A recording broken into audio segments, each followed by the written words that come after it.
no matter how this plays out, and that's what I was trying to explain to him. No matter how it played out with me and her, she got to go to Egypt, my nigga. Mm-hmm. I don't like how the shit like I don't control other people's spirits. I really don't worry about can't control anyway. That's what makes it seem like I'm kind of like non-caring or I don't really be thinking about too much shit I can't control. But like even if me and her fell out, in her spirit, she got to know. And that's good enough for me. I don't need all the Mm-hmm. other shit. But if you constantly bringing that shit up, that means you're projecting some shit you got going on with you. And that's the point that Hits made that's why I didn't care when he left. Normally I'll contact, see what's going on, this and the other. But in that particular case, Hits made such an amazing point. You bringing the shit from other people here.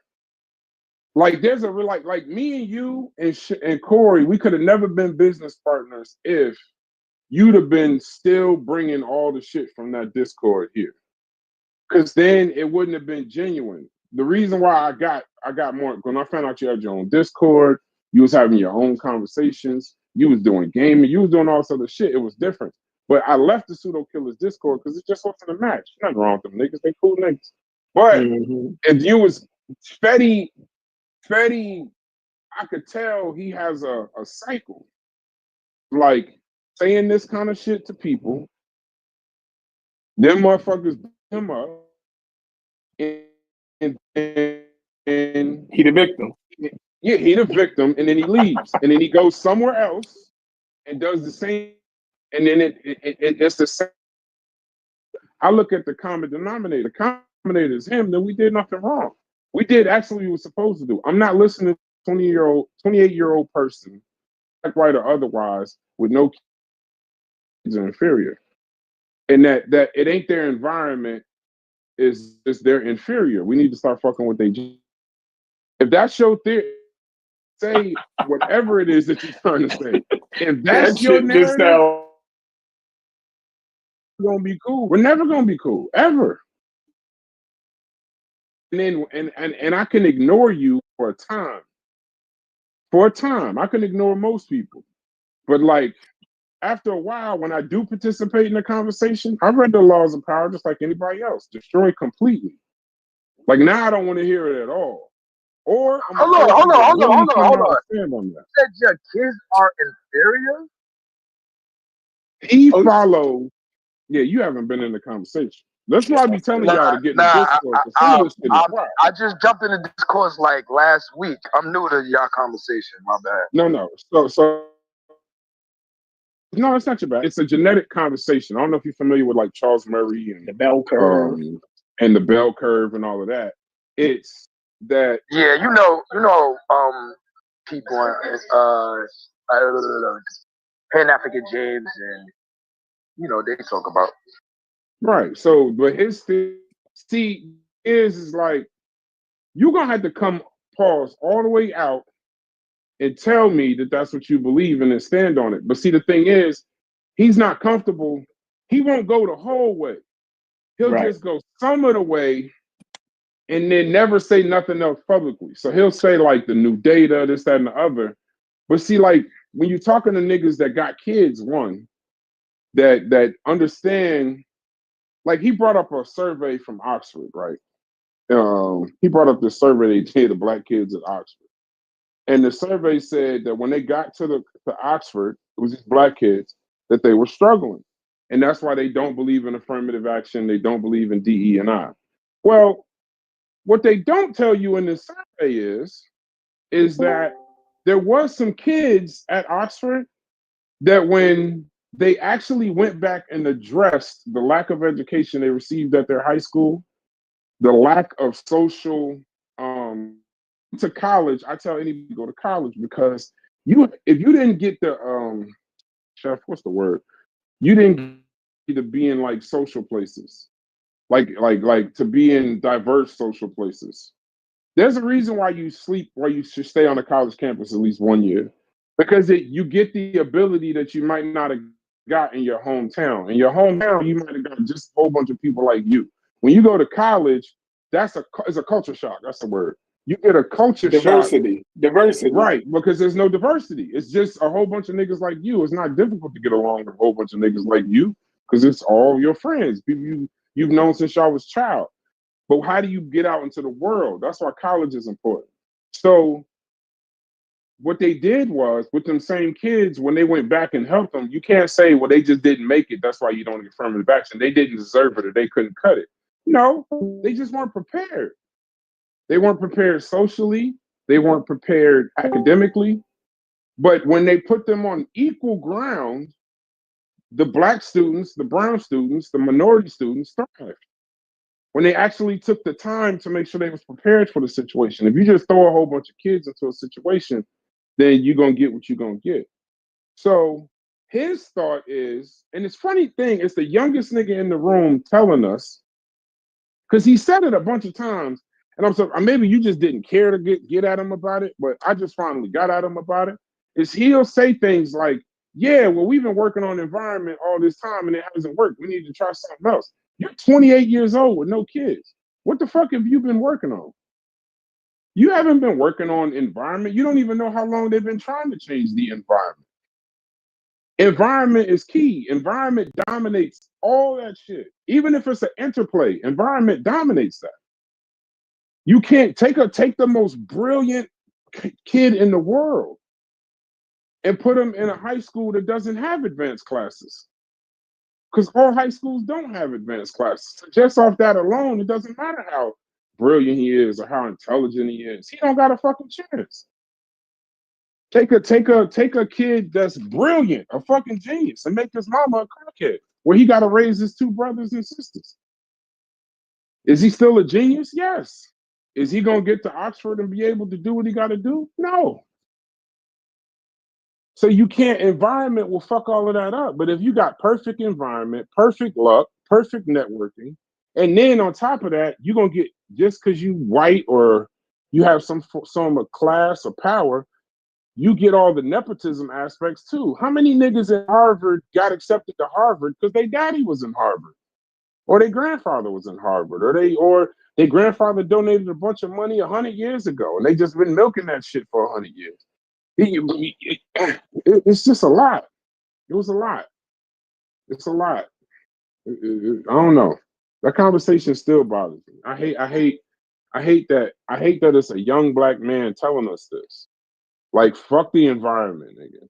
Fuck all of that. And then you blaming old heads for environments that they didn't create. If you was born, I was born in 86. If you was born in like the late 70s, you had to deal with crack babies. You had to deal with the crack era. Mm-hmm. Like, what the fuck? Chef, you ain't shit. Nigga, fuck. This nigga grew up in the crack. He was in middle school during the crack era. That was like probably the worst time for education, probably for black folks outside of civil rights. You got teachers that's fuck trying to teach. They trying to make it home. Your teacher might be a fucking undercover crackhead. Crackhead, yeah. Yeah. Yeah. That shit was the motherfucking pandemic. Yes. Literally, my nigga. That shit collapsed community. So that was the pandemic. Yeah, so that's the conversation. We got a young, that was the overall thing, and he would go back and forth with people. And we go back and forth on a bunch of different topics, but it was... Yeah, they didn't grow up in that. See, they grew up in an opioid epidemic. They didn't grow up with the crack epidemic, with an opioid epidemic. They still got, if you're in New York, they take them, they got buildings where they let them get high safely and give them methadone packages. The methadone clinics. Yeah. Mm-hmm. But that's for like heroin though. So, you know what I mean? No, that's opioids.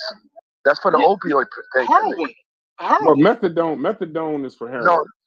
Yeah. Methadone. I don't know what they do for opioids, but methadone is specific. Opioids is heroin. Yeah, opium. Yeah, but that's all. That's what's the the what's the name the is? same. No, right. you can get off crack you can get off crack as cocaine. No, you can get off that way I'm trying to easier. show you the difference between the crack epidemic and the Yeah, the opioid crack era epidemic. and the opioid epidemic. Yeah, it's a difference. Okay. Yeah, it's a difference. No question. The, Yeah, you got the no chemical argument with me. dependency of opioids is way worse than No, it's cocaine. the treatment of people and who the people is doing it. Like the Yeah. opioid epidemic, I agree, it really, Yeah. it only affect white people. The crack Hell epidemic. no. Black people been on No.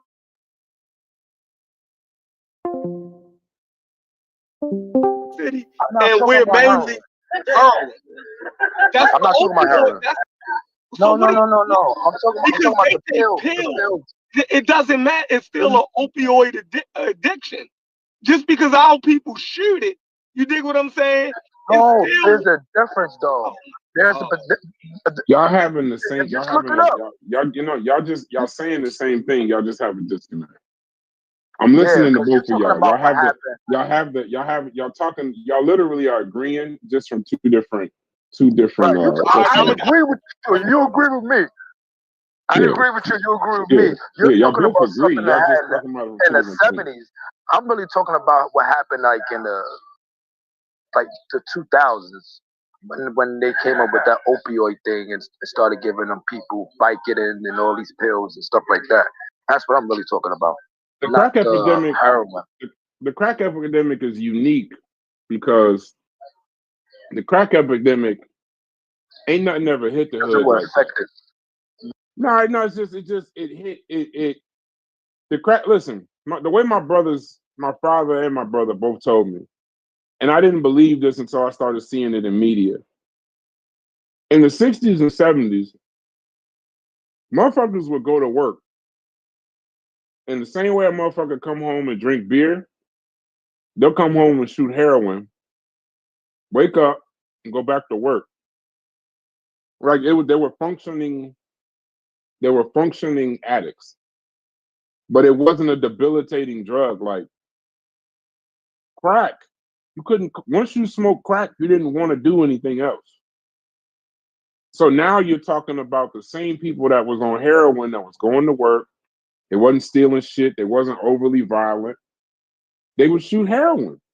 Like motherfuckers had their works, their little rubber band for their little arm, shoot the drugs, pass the fuck out, go to sleep, wake up, go to work. They was functioning addicts. Crack was something different. Crack turned niggas into zombies. Niggas was killing people and stealing TVs, and it created a whole new thing. And then on top of that, the chemistry of because motherfuckers used to do cocaine, snort cocaine, and go to the club. It was different. Crack turned you into like it just decimated the community. You had the levels of crime, the level of violence, and then on top of that, the level of drug dealers and how much money they was making was completely different. The crack era is unique in and of itself. The opioid era now is you kind of going back to the functioning motherfuckers, because now we're talking about painkillers. Like you don't realize, like opioid addicts. Some of your friends is opioid addicts. They just can't fucking admit it, but they are. The nigga who back hurt and just keep taking prescription pills over and over all the time, can't get past that shit. Like they opioid addicts. And then sometimes you get the extreme of an opioid addict. Then you start talking about meth and the niggas that's gotta, they graduate to something else. But there are functioning opioid addicts every day. Niggas who take, this ain't an opiate. At least I don't think so. But what about the niggas that just take prescription pills every day? They're taking they're taking elite. But I ain't talking about like prescription. I'm also talking about like the niggas that take, they back hurt, they take 5 Aleve. That's the beginning of an opioid addiction. Because once them Aleve stop working, then you move up to, you need to take 1 Percocet. They're gonna need a Percocet. Then you're gonna need 2, because all these things you develop a immunity. So then you gotta take 2, then you gotta take 3, then you gotta take 4. Now you off the chain. And now you going down that spiral. So it's just different eras. It's just crack. Crack is the only epidemic I've ever heard people say it hit Like it hit. Like there's everybody that was out and about in the 80s. The way it's described is there was a day where they realized, We need to do a oh study on that. yeah, oh shit, crack this might I not think it be attacked. good. I think it attacked a different portion of the brain. Like the dependency level was a little bit, and it was a buzz high, right? Mm-hmm. So you'll need it more times a day, right? The heroin, if you fuck with heroin, right, you'll get the dope man come out in the morning, you get that, right? And then you'll be good all day. You'll get enough that you need for all day. You get one shot in the morning, you feel me? And then you'll save a little bit for the evening because the dope man wasn't out like that. You feel me? Mm-hmm. Far as wise, a crack addict, they come hit you four times a day. They need a hit in the morning. They need, you know what I mean? That shit run off. Then by lunch, they need another hit. You dig what I'm saying? Yeah. Then by like They 5 chasing o'clock, that they need first another high. one. Then by, you know what I mean? Yeah, That by first 9 ever o'clock, they high, need they one. chasing it. Yeah, like it's a constant. You dig what I'm saying? Mm-hmm. Like, and that forces them to do crime because they gotta constantly keep feeding that motherfucking addiction. You dig what I'm saying? Far as wise, like a heroin addict, like nah, that shit, they sleep. That shit gonna put them down. You know what I mean? You know what I mean? So I think that's where it differentiates. You know what I mean? It differentiates on the level of how much you got to do to keep that buzz going. You know what I mean? So, like a motherfucking crack addict, man, nigga, by 12 o'clock, they trying to figure out who they got to steal something from or what hustle they could do to get it. You know what I mean? Because they know by 12 o'clock, they going to need that hit again. Mm-hmm. So they constantly chasing. That chase it was nuts for them. And they was young. When I was in middle school, the crack addicts was young. You feel me? They was just like in their early to mid 20s. You feel me? So can you imagine a motherfucker in their mid 20s that supposed to be in the prime of their youth just strung out on fucking crack and looking No. crazy? Mm-mm. It looked crazy. I can't. I can't. That's what I say. Look, it'll be a motherfucker that you used to look up to. It'd be a dude that you like, yo used to be the slick nigga out here, like this nigga a whole, yeah, you know I mean, crackhead now. Like, yep. yeah, like that shit was crazy. You know what I mean? That shit was crazy. So, you know what I mean? Like Chief X, like, you look at Chief X pictures when he was young, he was a slick nigga. So how did that shit get them niggas like that? You feel me? We can't never, you know what I mean? Like that shit was different, man. It was a pandemic. Shit was a pandemic, yo. Yeah, the crack era, like I said, the way I've never heard of anything. And Corey, your audio should be good now. I'll tell you later why I muted you. It wasn't nothing that you did. It was protecting. The crack era, it just the way people describe it to me is that it hit. That's the weirdest thing ever. You never hear that. You know what I'm saying? Like a drug hit. Like for example, like Molly. When Molly hit, I remember it. I remember when niggas started using ecstasy and Molly and shit like that. Like it hit. It was some different shit. You started hearing the stories of like a drug that what's the word? There was like these rumors where you couldn't it would dehydrate you. You had to drink a whole bunch of water. So you're talking about like the raves and shit. So it was like if you did it and you didn't go to the rate, like if you didn't drink a whole bunch of water, you could die from dehydration. That was like the first little things. Then niggas was talking about, yeah, this shit trip you all the way the fuck out. Then niggas turned it into like a sex drug and shit. It was Molly and ecstasy and all of that shit hit. Now, I guess in this generation, it's more like the perks. Niggas is on perks and shit. Yeah. And that's like, to me, they just dope fiends. Yeah, they When I dope look, fiends. when I That's look at all it is. somebody on a perk, you a dope, you like a dope fiend. You Once they sleep get and hooked on shit that, and all that. yeah, Yeah. once they get hooked on that, and once can't nobody get a prescription, they got to go to the dope man. It's the same high. They're gonna have to substitute that, right? Once they, because like any city you live in, whoever getting the prescriptions, that shit gonna run out, or they gonna hit a drought where they can't get a prescription. You feel me? So when those people can't get those scripts up, then you gotta go to the motherfucking dope man.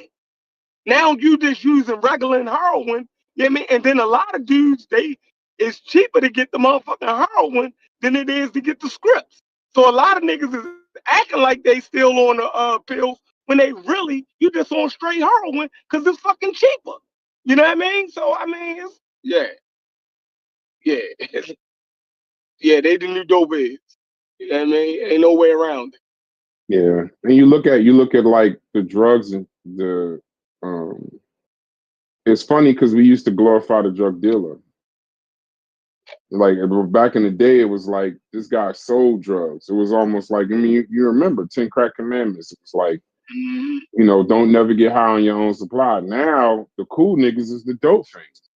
The niggas is half asleep and can't talk and slurring, looking like some shit off centers with shit running all down their mouth and looking all crazy. You know what I mean? So it gets spooky when you start looking at it. But yeah, that that particular part of the crack, that I can actually say I was blessed to be born when I was born because I didn't really get to feel it, but I didn't, seeing all that shit with talking about NWA and Rampart, seeing the history of crack. Crack was unique in and of itself. I would love to sit down and talk with somebody about that era and just see like or get into like that'll be a good show. See get into the dependency of, Yeah. like what That that would be about. era, every time somebody talks about that era, I'm gonna share something with y'all. Every time that shit comes up, I always think about my sister, bro, because she was on that shit heavy, my God. She was on it so heavy to the point where she didn't even take care of her 3 kids, bro. 2 twin girls and a boy. That shit fucked me up every time I looked at them pictures of the kids in the crib. And she was on that shit so bad, bro, to where I didn't even know where she lived at, my nigga. It was just so bad. And my moms and my sister knew, but they didn't tell me because they knew how I was, man. And I just couldn't believe that shit after all them, like, at least I would say she didn't interact with them kids until I'll say maybe 3-4 years ago. And before that, in the earth, because they all was born in the 90s. So you can just imagine from the 91, 92, 93 up until now. Like it was crazy, bro. And then one day, one of the girls called me, one of the twins called me, and they asked me, "Oh, were you such and such, brother?" Listen, I'm like, "Yeah." So she called me immediately on FaceTime. I was talking to her, but she was crying the whole time talking to me because she was so happy to talk to me. And when I spoke to her, I had to give her the whole rundown, at least of what I can remember, because when my sister was on that shit, I was still a kid at the time, but I knew what she was doing because my mom's and my sister would have conversations, and I would overhear the conversations. So, yeah, man, that shit'll fuck up families, bro. Believe it or not, that shit'll tear down families to the point where they don't even want to take care of their kids, bro. That shit always tripped me out, bro. Yeah, and the crazy part about it is looking back now as an older man, I have sympathy now, right? But when Yeah, we was yeah. younger, we in the black community, you had no sympathy for the addicts, right? They Mm-hmm. sick. You know what I mean? Nobody would act like that in their motherfucking right mind. But we came from a community. That's why when I say, like, when we have certain conversations and people act like black people always looking for, a handout or something. I be like, yo, black people, we give each That's other the not even the rubber. case. That's not even the Right. case. You know how we treat each other? And we treat the addict like the goddamn predator and treat the motherfucking pusher like a hero. That is insane. You feel me? We look at the victims and shit, you know what I mean, as being pernicious or a pariah to society and something that you should turn your nose up at. The most detestable or the deplorable of human beings Right. to us in our community is the addict and not the fucking pusher. That's crazy. And the addict is the one that's sick. Nobody would act like that in their fucking right mind with the pride their children. Like you said, you look back at the pictures of your nieces and nephews, your sister would not have done that if she was in her right state of fucking mind. That's true. That's a fact. And she told me that. And she told me that, bro. One day me and her was talking, bro, and she told me that. She said, Anthony, I fucked up. I said, yeah, I know, but you can make amends, you can make it right. And she did. Now she's talking to the kids. She go down there, go down south and go see them and everything. They went to dinner and everything, hung out, all of that. So the rapport and the respect is slightly growing. It's not there yet, but she's close. She told me I'm not there yet, but they close because they asking me questions that I don't have the answer to. Only my moms and my sister can answer them questions. I just answered what I knew. You know what I mean? But that shit was painful, bro. That shit was painful, bro. Because they will call the house and ask, like, yo, have you seen your sister? Nah, I ain't seen her in like 2 years. But I'll pass the phone to my mother and you can talk to her. She'll tell you where she at and how she doing. Because I was pretty upset with her about that shit for years because I didn't like that shit. I didn't like it. And that's and you're saying exact like we was mad at people, especially in our families. You know what I mean? We looked down like we thought that they were deliberately doing something, you know what I mean, that they could they couldn't even control the shit. So at a point where we need sympathy, right, and healing, we started attacking those people. You feel me? Like that's crazy. Like, yo, we lost a whole generation. You know what I mean? And because we were mad at him, right? My homeboy, right? I took a picture with him yesterday at this bar. His brother was getting high. His brother got clean now. And I always ask him, yo, where Tay at, man? Like, yo, Tay used to be our big homie. But my man, when your brother start getting high, yo, stop bringing him around. He ain't want to talk about him. He ain't want to help him. I used to be like, yo, that's Tay. Yo, I still remember who Tay was. You feel me? Like, yo, but that's his big brother. Like, he felt like, yo, how you fall for that weakness? Like, you know what I mean? So I'm like, nah, yo, like, yo, that man was sick, man. Man, come on, man. Show Tay some love, man. You know what I mean? We ain't had to worry about nothing in the hood because of Tay. You know what I mean? He was that nigga. You feel? And now you're treating him like that. You feel me? Like, so and we treated a lot of people like that because they was on that stuff, man. Like we should have did better, but we ain't know better. You know what I mean? But as being older now, we know, man, they was sick, man. You know what I mean?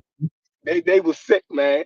You know, but that's how people look at black people. Now y'all seeing the difference right now. The opioid epidemic that's sweeping the white world. Now the white world is showing that you're supposed to have sympathy for that. You feel me? And we're looking at it like, oh, that's wrong. When our people was going through the shit, y'all ain't, yo, that was our job. You feel me? That was our job. Out for our people and feel that sympathy for them. We didn't. You feel me? Don't get mad at these people because they recognize that shit is a sickness and they want to help their people and they want to put money into it and they want to give these people treatment. You feel me? We should have felt the same way when our people went through a motherfucking pandemic, but we didn't. And now we know better. Now in the next generation that get caught up in something, we're gonna have sympathy for them. Because we know that that is a chemical dependency. You feel me? But I don't think now, and that's the thing. I don't think now, even now, we're showing sympathy. I think what we're doing now is rather than show the empathy, rather than show the compassion, we turning a blind eye to it and acting like the shit cool.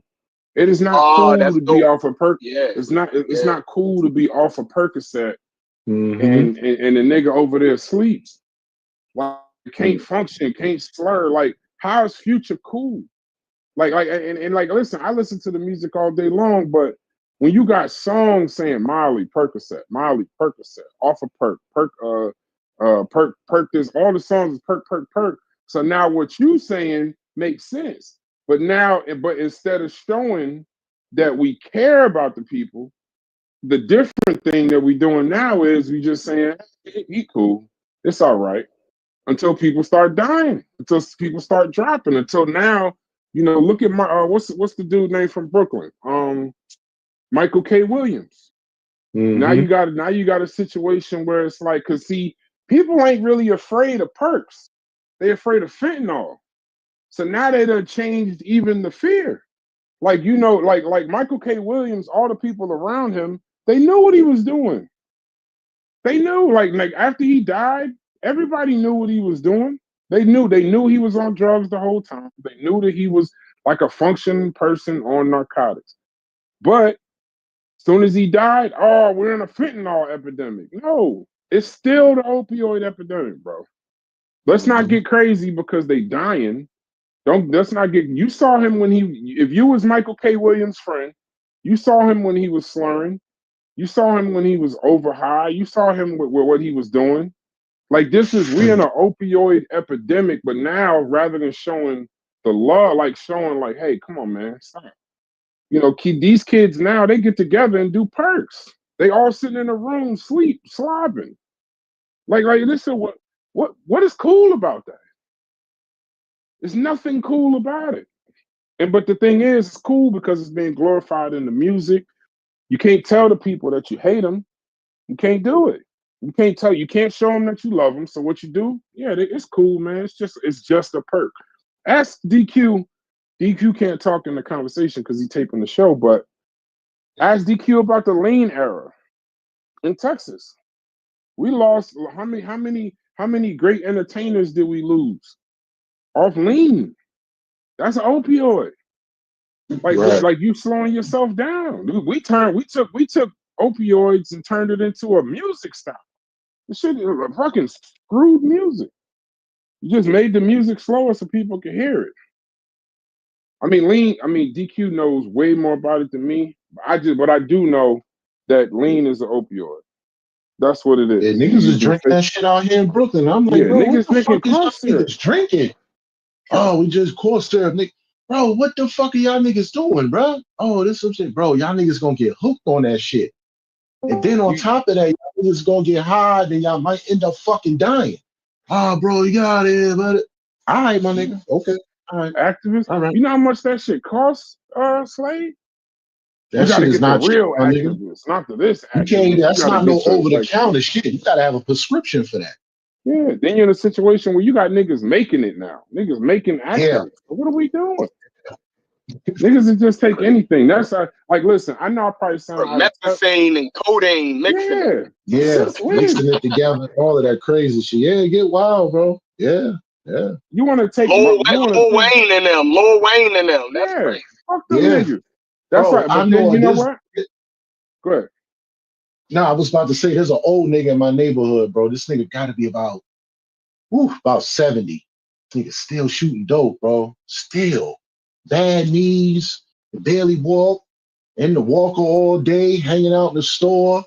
I'm like, yo, G, what's good, OG? You gotta stop. Yeah, it's hard to get off. It's hard to get off heroin. Yeah, man, you know me, man. I'm still be out here. I'm like, all right, OG, you have a good day, man. All right, young blood, take it easy, man. You stay out of trouble too. I'm like, yeah, I got you, man. And that shit got their brain, bro. Once you chemical dependency, once it gets your brain, it's a wrap. Bro, you sleeping on the corner yesterday in the walker. I had to tap him to wake him up. Like, yo, OG, you still on the corner now? Oh, now I'm chilling, man. I'm chilling, taking a little nap. Heroin, for the most part, be a lifetime addiction. Right. Like I see people struggle. Crack, I done seen the vast majority of people done got off of fucking crack and living productive lives now.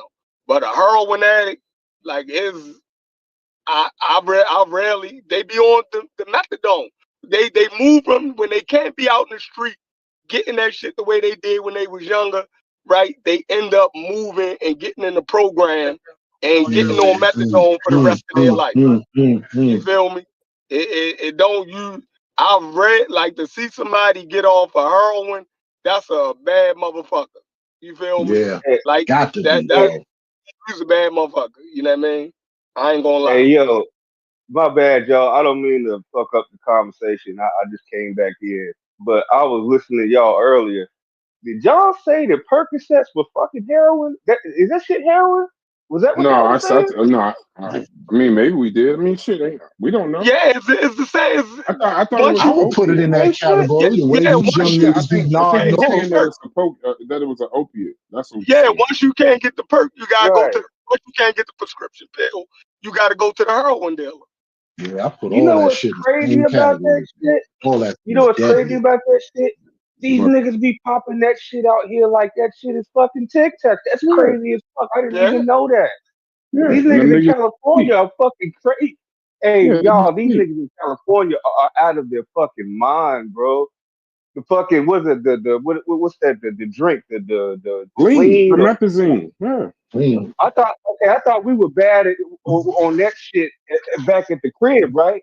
I never fuck with that shit. I thought niggas was crazy back home. These niggas up be drinking that shit like it's Gatorade and popping them Percocets out here and fucking what's the coke.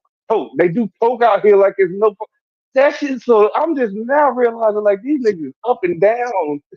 Like these are my friends. These are niggas matter of fact, one of my homeboys is coming to pick me up right now, and that nigga pops perk and fucking that that's I didn't know that shit. I didn't hold on. know it was Let me Yeah, bro. make sure. Let me make sure we saying the right things. We Yo, are live. Smalls, how many people you know out there that's friends of yours that still smoke dust? Smoke PCP. I got about at least 5 or 6 niggas I know. In they over 40. I don't All of these niggas is over 40 and they still smoking I dust, don't bro. know I don't Shit know is any of crazy. those. I don't know any of those niggas, but out here I can tell you this much, Mongo. He said, I I'm don't know gonna any tell of you this them much. niggas. He said, I don't But know hold any of on, them wait. niggas. I'm gonna tell you what's worse out here though. So like I said, cocaine out here is like nothing. That shit shocked Mhm. me. Cause where I'm from, back home, nigga, cocaine, that's like crack, nigga. You might as well be a crackhead. Niggas don't fucking coke where I'm from like that. But not only that, Yeah. niggas actually they crystal meth. They fuck with that shit out here like this. So I don't Yeah, I know don't know anybody nobody that on fuck the with that shit. PCP. Oh, bro, like normal niggas, like your homeboy. You yeah, you might just be chilling with your homeboy. He might look normal, dress nice, this, that, and the other, and then he pop out a little bag. And nigga, I don't do none of that shit. So I'll Yeah, think nah, nigga. No, this is the clear. That's what they call it out here. No, I just say the coke. This clear, is yeah. clear. Yeah, bro. It's amazing. Now that man, I got junky ass friends. I got it's the fucking Yeah, crazy. bro. At least a couple of my boys I grew up with, man, these niggas is grown ass men still smoking that shit. I'm like, bro, y'all gotta stop, bro. That shit y'all didn't understand. One of my homeboys died off of that shit, bro. They found him uptown in a park on the bench dead, bro, with his sneakers on the ground, That's just neatly placed together, Yeah, bro. Sleep dead. Couldn't believe that shit. yeah, bro. Out here it's crazy because I didn't know that shit was actually considered an opioid and was uh you know either the same or just as bad as heroin. But I'd already realized that niggas with the drug shit out here in California is different. It's a lot of Yeah. normal niggas doing a lot of not normal nigga drugs. You feel what I'm saying? Like, Mm-hmm. nigga. the shit Nigga the said shit that not you hear. normal nigga drugs. Hilarious. I'm just saying, like, No, no, I got you. that, I heard Yeah, bro. exactly feel Be what you me? said. real, bro. I'm not knocking. Yeah. Now that I think about it, especially after hearing that, like y'all niggas popping Percocets, that shit is akin to heroin. That's fucking crazy. I didn't know that because I don't. You know what I'm saying? I didn't know. What they But don't talk about in the crack era, though, that's so jarring, Smalls, that makes it so mhm. crazy, is they forgot And people don't even like consider this because they're like, it's just, the crack era is just another era. You had heroin and all of that. But you also forget how law enforcement changed at the time too. So that's why stuff like Right. NWA and them story, you got to pay attention to. That's when you started seeing tanks on the street, like literal tanks Yeah. with battering rams. I mean, out where you was, in where you are in California, y'all niggas had motherfucking was that Rampart or what is not Rampart? The Crack Squad. Y'all had like Yeah, when they people come with in, battering bust your rams whole and beating shit, down battering ram. houses and Yeah, nigga, knock out the whole wall in your front house. right, because it was so Especially inexpensive. Oakland. Yeah, and then Especially but see, Oakland. Yeah. but see, here's what you don't get too. The crack era, it definitely was studied. That's why it was studied like a time in history because it also, you got to remember, that's when a lot of economics left the hood too. You know what I'm saying? That's when a lot of the jobs left. People started moving out. The poverty that crack created. It wasn't who the hell wanted to work in the middle of Queens Boulevard with 1,000 crackheads. So you had businesses closing. You had a lot of Right. stuff, you had a lot of stuff going on. But I'm gonna tell you, and then the sentencing. See, that's when it kind of got a little spooky because the sentencing even changed when they started doing like you get this much time for crack or you get this The much time for coke. mandatory Right. minimum. Mandatory. Mandatory And minimum. then, then with y'all out there, that's when 3 strikes started happening. That's when the media started covering black people like they were zombies and shit. That was that first fear of like, it was just different. It was just different. But then you got the sad part, you got the crack babies. So now you got a generation of kids drug addicted before they was even born. Before they even not before, they was drug addicted in the womb. You know what I'm saying? They come out with a crack dependency. So now you got crack. I'm telling you, I'm not trying to do a battle of drug errors, but based on any kind of research, I would put that crack era at the top. Because I'm telling you, bro, my father used to tell me, I ain't gonna tell his business, but he would tell me like out here, they would go to house parties and Club 54 and the Palladium and the original tunnel and this during like the disco times, all them niggas was doing cocaine. They was all shooting cocaine, bro. It was like that was like a thing. That crack shit hit. It was just different. It was just different shit. So yeah, I don't know. I think we actually need some people that did crack in order to even have this conversation. Because I'd like to know. I ain't trying to have no what they call that intervention live with somebody, but I would love to sit and actually have a conversation with somebody about what it was like when the crack era hit, from like a standpoint of somebody using, maybe even somebody selling, and then stories like what Slade said. How many family members did you lose, bro? How many people did you just give up on because they was cracked out? At 43, Brass, I hate to even admit that I sold fucking dope at one point in my life. It's some low life shit. The shit that we would go through and the shit that we would do. Like I'm gonna tell you some dirty shit, right? Just for money. Just for money. A lot of us did it. Didn't even do it for money. And that's the whole. It's crazy. Yeah. It was a lifestyle more than anything. Man, it's crazy. Let me tell you how grimy we were though, Chef. Let me tell you how grimy. We are live. We are live. Oh shit. Okay. Well, I'ma still say it. Y'all know what a boarding house is, right? You know what a boarding house is, right? Corey, the boarding house is where boarding house or it's like a rehab house, where motherfuckers go to get clean, right? Nigga, we would camp, we would sleep at the fucking boarding house. Oh, y'all was disgusting. Oh yeah, that's disgusting. Y'all disgusting. Y'all was the pimp down at the train station, picking up the woman trying to change her life type shit. Bro, I would listen. I would get a fiend. Y'all set up shop next to the motherfucking rehab where the people was going to get clean. No, Not next to it, oh. Chef. Not next to it, Chef. I would pay a motherfucking head to let me stay the night, and nigga, I would be in that Oh, bitch getting money off the yeah, niggas. I that's hate. crazy.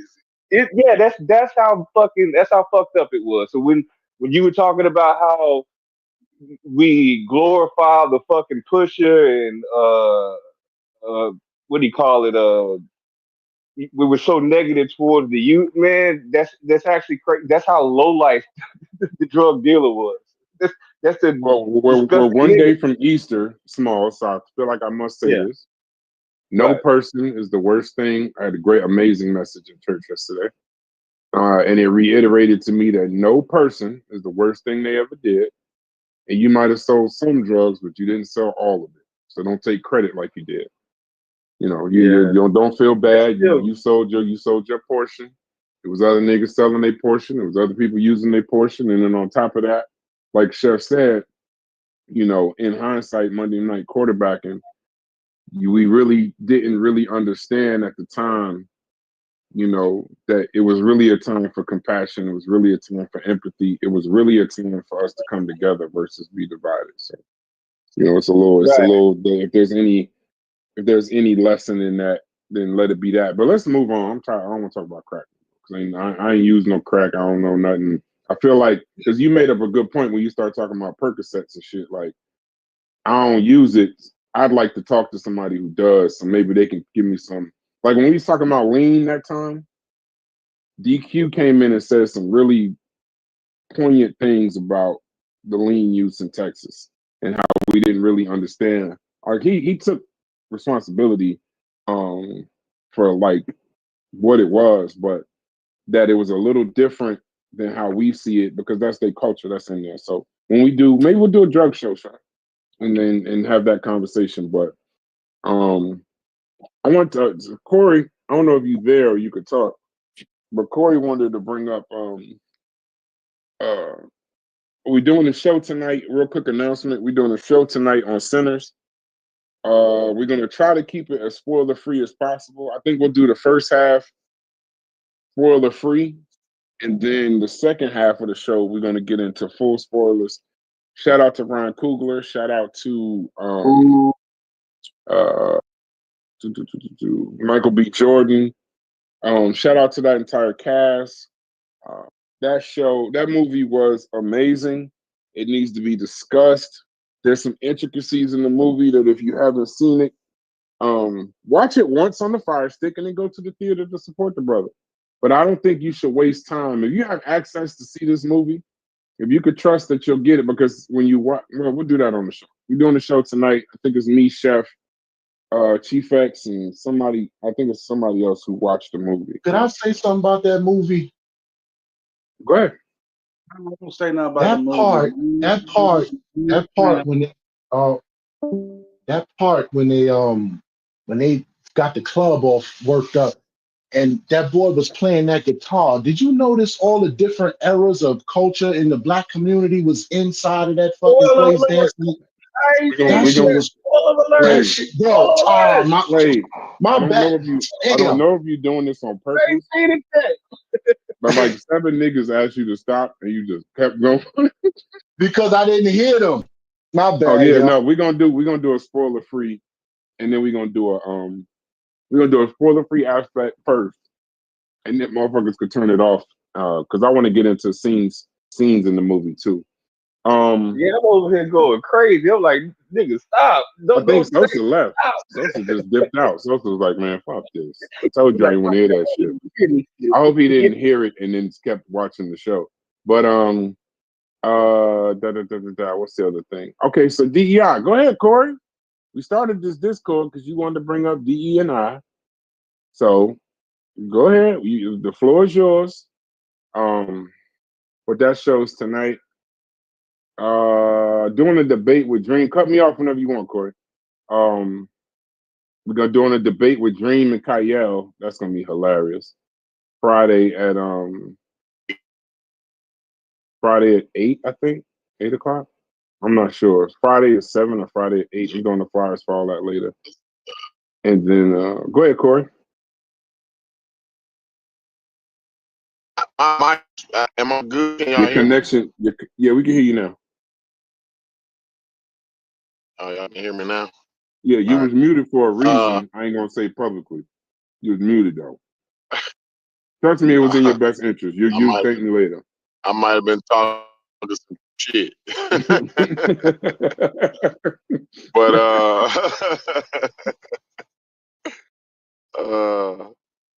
what was I gonna say? Oh, DEI.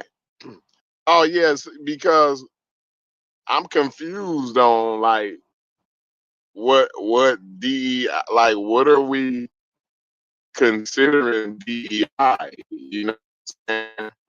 Because are we saying that you know, like a job? Because I hear a lot of the arguments, you know, and so I'm trying to put the finger on like where these arguments is at, not just in the Discord, but you know, nationwide. You know? We talk about this merit based, you know, merit based, and here, you know, You got to go out and come back in, Corey. you know, under. Corey, go out Okay, and I come got. back in. All right, I'll do that.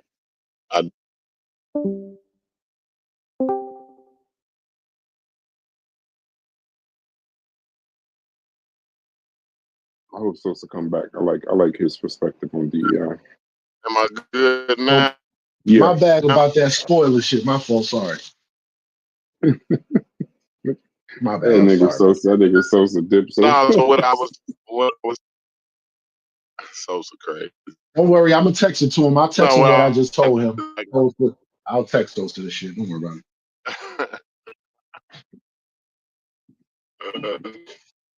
Go ahead, Corey. no, but what I was saying about the DEI, right? I like I said, I hear a lot of different shit. I'm not hearing consistent shit across the board. So like if we're talking about being merit based, you know what I mean? Or are we saying like, yo, the job was open, a black guy got the job, but couldn't y'all find a black man to do it? You know what I'm saying? Like, because that's kind of the argument I hear. And then like when the way I look at it,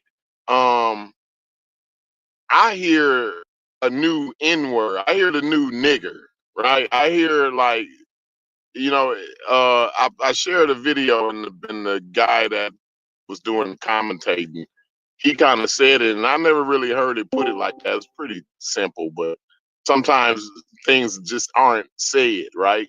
And I never heard nobody say it, but the way it's used is as the new N word. You know what I'm saying? So like they'll say, well, that's a DEI hire, and then it's a black girl. You know what I'm saying? So basically what you're saying is, you know, that's a nigger hire. Couldn't you find, wasn't it a white man available? You mean to tell me you had to hire a black girl? It wasn't a good white man that you could find to get the job? Like that's what I hear when I hear people, the naysayers, you know, the talk against DEI, right? That's kind of what I get out of it. Now, it may or may not be what somebody's saying or one person's saying, but that's the way it's being implemented, right? Like we got like generals, you know, decorated officers in the military. They fired because Pete Hegseth, right, who in my opinion is a DEI hire, right? In the way that they use the word DEI, right? He's a DEI hire himself, but you know, we got people like Pete Hegseth firing decorated generals, right? Because they black and saying, well, we don't know if he really qualified. Was he really qualified for the job, or did he just get the job because he was black? You know, and the real truth about a lot of these people who are considered these DEI hires, the real truth is, right, they be qualified. They be probably overqualified for the jobs, right? It's just that they bring a little extra something with them. You know what I mean? Is why they got picked over the white guy. You know what I'm saying? They a little more worldly. They a little more seasoned. They have more experience in life. You see what I'm saying? In Mhm. life. And then we look at that at, we're using because a person has more experience and is more worldly, right? In their everyday social life, right? And then that's why they got the job. The Mexican guy is bilingual and he grew up in the hood. That's why he got the job. And not only is he a good nurse, right? Not only is this Mexican lady a real good nurse, right?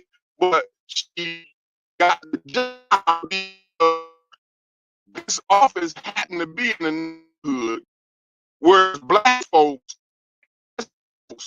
she grew up in the hood. You're in the matrix, Corey. Where she communicate with people on their Corey, level. You got to meet people where they. Yes, sir. you got to go out and come back Go in. ahead. But what's your question though? We didn't hear the last things you Man. said, but what's your concern or what's your question? So did you? You got to go. Nope.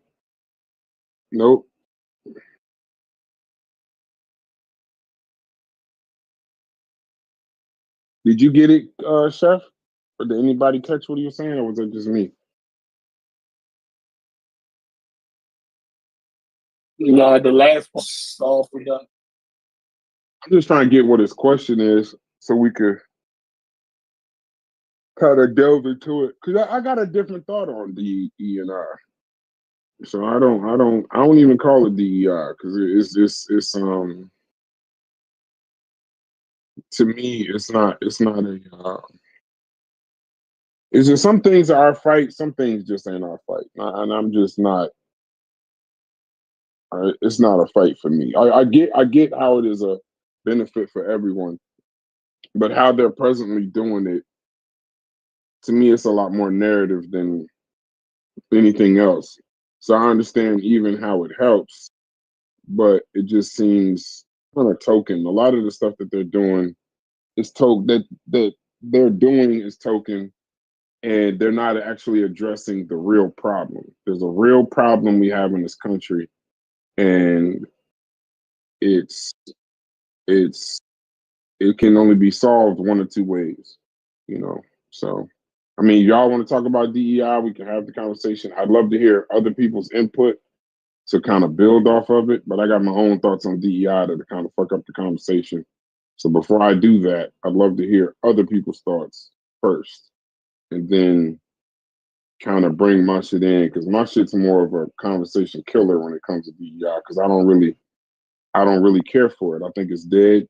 I think it was dead before Trump and them killed it. I think I don't know. Somebody else talk, bro. I don't want nothing to do with this particular part of the. I don't know, Slade or Jossie or Vance, Chef, any of y'all could talk about it. But I don't have mixed feelings about DEI. I have very strong feelings about it. Especially being black. I get that we should care for other people, but how that thing has been painted versus I ain't got nothing to say about it. Yeah, how it's been painted versus how it's been used, how it's been applied. It strikes me as a lot of the other things that start off as something it seems like, it should have been, is there should be some kind of black ownership to it. But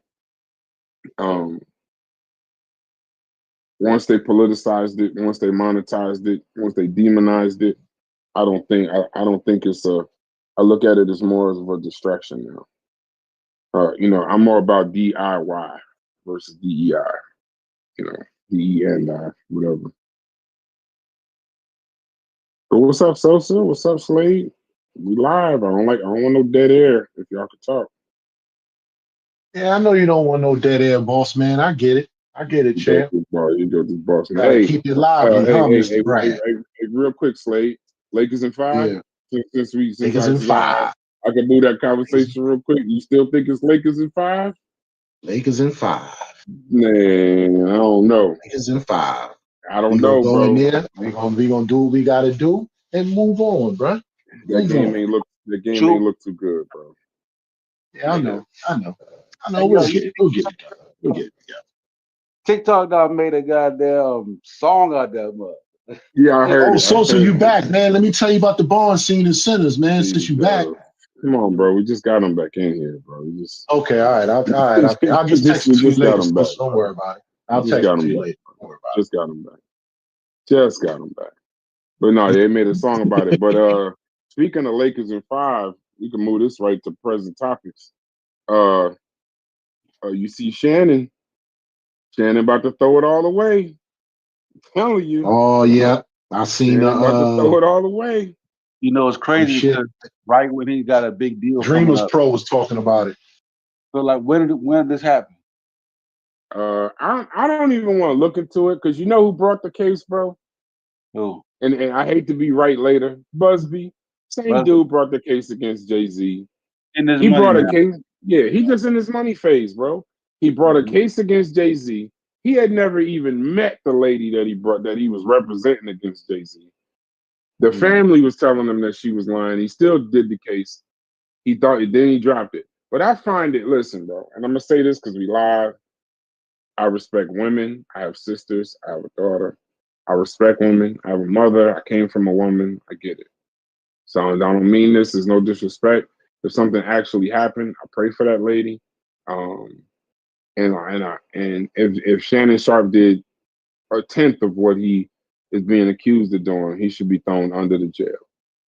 I just find it highly coincidental that once this Lakers in 5 takes off, he's about to sign $100+ million deal for his podcast.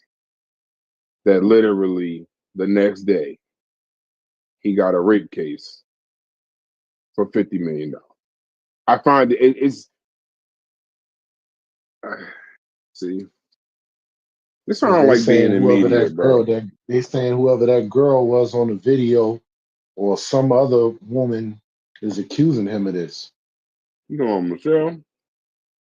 I don't know who the lady is, but I was watching Dreamers Pro. I was on his YouTube channel. He was talking about it. Hey, what's the button? Listen though, did y'all talk about the damn the movie deal Ryan Coogler got? That niggas Yeah, that's what we're gonna talk about on the show. See, Chef. Mm-hmm. See, so you gotta watch the movie so you could be on the show. See, that's what. No, me and you talking about the same thing. That man secured. Yes, the money. You know I'm gonna go to the money. That man secured he got him to spend the money on them cameras. Then on second part, he got a deal where normally you don't get money until the studio recoup they bread. Yeah. He got it where he get money off the first week. The first gross. Yeah. And damn, he got a deal like Quentin Tarantino with the Once Upon a Lifetime shit. Like they own it for 25 years, and that 25 years, the ownership reverts back to him. Exactly. So, I didn't know that, Sosa. I didn't know that. That's what's up. He's gonna talk. That's what he's bringing up on the show. It's in the phone. It's in the. Do y'all think they gave him that money based off how good the Black Panther movie did? Nope. No. Nope. Okay. You know why they gave him the money? Because he negotiated it. That's why. It's been other great movies. It's been other great. They're saying this Sinners movie is the best horror movie out like right now, or at least in the past. It's the best movie. It's the best. I don't want to give it away. Yeah, it's just the best movie. Yeah. That shit was weird as hell in that movie. The way them white people was acting, and this was in Jim Crow South. Jesus Christ! Yeah, the reason that he wanted to do it, black ownership. You see, he wanted to secure black ownership. I thought that was pretty dope. You know what I'm saying? But Quentin Tarantino got the same thing with Once Upon a Lifetime. You know what I'm saying? So Tarantino white as snow. They ain't giving that to black people. You know they. So I think I saw like a little tweet on this because they're trying to slam the movie already. You know that they already hating on it. Shit, like, you know what I'm saying? So then it's like, yo, 60 million first week out, 90 million total. Like, man, those so you know what I mean? They try to hate on them. That's because Pete, they don't understand how the movie industry works. That's an independent film. See, like movies is either based on books that already have a built-in crowd, sequels, or they built on stories. Exactly. That's an independent narrative, not based off anything. That's something. Oh man, when are you going to go see it, Sosa? What are you doing? Man, I'll be working, bro. I know, but you got 2 hours. You've had 2 hours, bro. You've had. This is one of them where I would tell you find 2 hours. Find 2 hours. I watched this week. That's how good it is. Game was on. Basketball game. Yeah. Shit, I skipped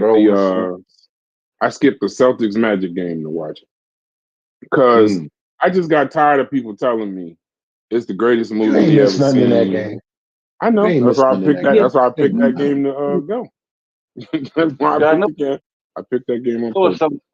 Bro, the fact that there's 2 Michael B. Jordans in that movie is crazy as hell. It's 2 of them, bro. That shit is you really can't help yourself, can you? You one of them motherfuckers that like. I know, but you one of them niggas that niggas. All right, nigga, so leave it alone. you one of them niggas. You can't help yourself, bro. Go ahead, Sosa. I can tell by the way you talk about it. The way you look. People like, have you seen it yet? Well, watch it so we can talk about it. So I'm like, okay. So I'm already knew it's a twist to it. You know what I'm saying? Because I can see, hey, watch it so I can talk about it. Okay. Because you know, like people talk about a scary movie, so I already know it's you know what I mean? So, but my girl want to see it. So you know, I tell you. This movie is like Infinity War. Like, and I'm not saying this is big as Infinity War. Like, Slade, you understand what I'm saying? Like, yeah, you don't want to talk to nobody about the Infinity War because you don't want to tell them that Thanos snapped his fingers and half the fucking world or universe went away. Like, it's hard to talk about Infinity War without saying, yeah, it was really good. I mean, it's one of the best movies I've ever seen. And then niggas start asking you about the movie, and you're like, if I tell you anything, is gonna kind of I'm gonna have to go all the way. You know what I mean? Yeah. I just hope he does well. You know what I mean? I hope it got. Oh no, it's gonna do well. It's gonna do well. In the age of social media, Sosa, with 60-second reviews, every review I've seen on YouTube has been positive. I haven't seen one negative review. Yeah, where I look on TikTok, they was because I've been hearing about it before it came out. It was all, you know, every TikTok, send it, you know what I mean? So, and 60 million original film, first, you know what I'm saying? And, you know, movie numbers ain't like it used to be too from COVID. That's real good numbers. So, cool. And then on top of that, bro, the one thing I love about it, I got a whole bunch of shit I'm gonna say in the show tonight. Matter of fact, let me make the squad real quick. I got a whole bunch of shit I'm gonna say in the show tonight, but I'm gonna say this now. I was trying to save a lot of it. The movie, Ryan Coogler, what I love the most about his style is pause first. I don't even know if I should, but I'm gonna just do that. That man is unapologetically Oakland. Like, he ain't changed his swag. He ain't changed his lingo. He didn't change, like, he does the movies that he wants to do. I mean, if you look at his catalog, it's Fruitvale Station, Creed, Black Panther, all the Creeds. He didn't even want to do Wakanda Forever. He said they literally threw so much money at him to do it that for him to not do it, it would have been fiscally impossible. He said he wouldn't have been able to apologize to like future generations of his family to Which not one's do it. the second one or the one he got coming out with Denzel? Nah, Wakanda Forever is was after Chadwick died. Yeah. He didn't want to do it. He didn't want to do it because he said that it maybe he is one of them people. Slade was the one that put me onto this. He's one of them people that's like, you ever seen them people talk about basketball? Like Kobe. Remember Kobe was alive and they was doing that show on ESPN called Thinking Basketball, or Peyton Manning, where they was talking about the in-depth stuff we wouldn't see, like how to break it. That's how he is. Yeah, that man appreciate his craft, and he's a mix of normally your Basquiat, right? But you don't got the business aspect. He's Basquiat though with the Jay-Z. Like, yeah, you're gonna pay me what you owe me though. Like, yeah, I'm all for the art, and yeah, I want to do this, but you're gonna pay me what you're gonna owe me, and I want to own it. So that's what I mean by that's DIY, not DEI. DIY. Did he do Fruitvale? I still support DI. Yes, he did Fruitvale. Yes. You know him and Michael B. Bro, he did Fruitvale. Yeah, he did Fruitvale Station with Michael B. Jordan. Him and Michael B. Jordan is tied. Michael B. Jordan. I'm gonna talk about this. I don't be looking They at locked in. Yeah, they locked in. Like how like Scorsese and De Niro. No, is it Scorsese and DiCaprio? Like how they just and what's the guy that keep doing the he did Casino. How he keep doing De Niro. Like he keeps putting De Niro in the movies. Yeah, like these are yeah, it's Oliver Stone and De Niro. Like they just Michael B. Jordan is his canvas. The number way don't rhyme. That's it, bro. Any other shit, I could do with the movies I want. Yeah, he just does it whenever he wants to. Whenever he wants to make a movie, and that's the beauty of it.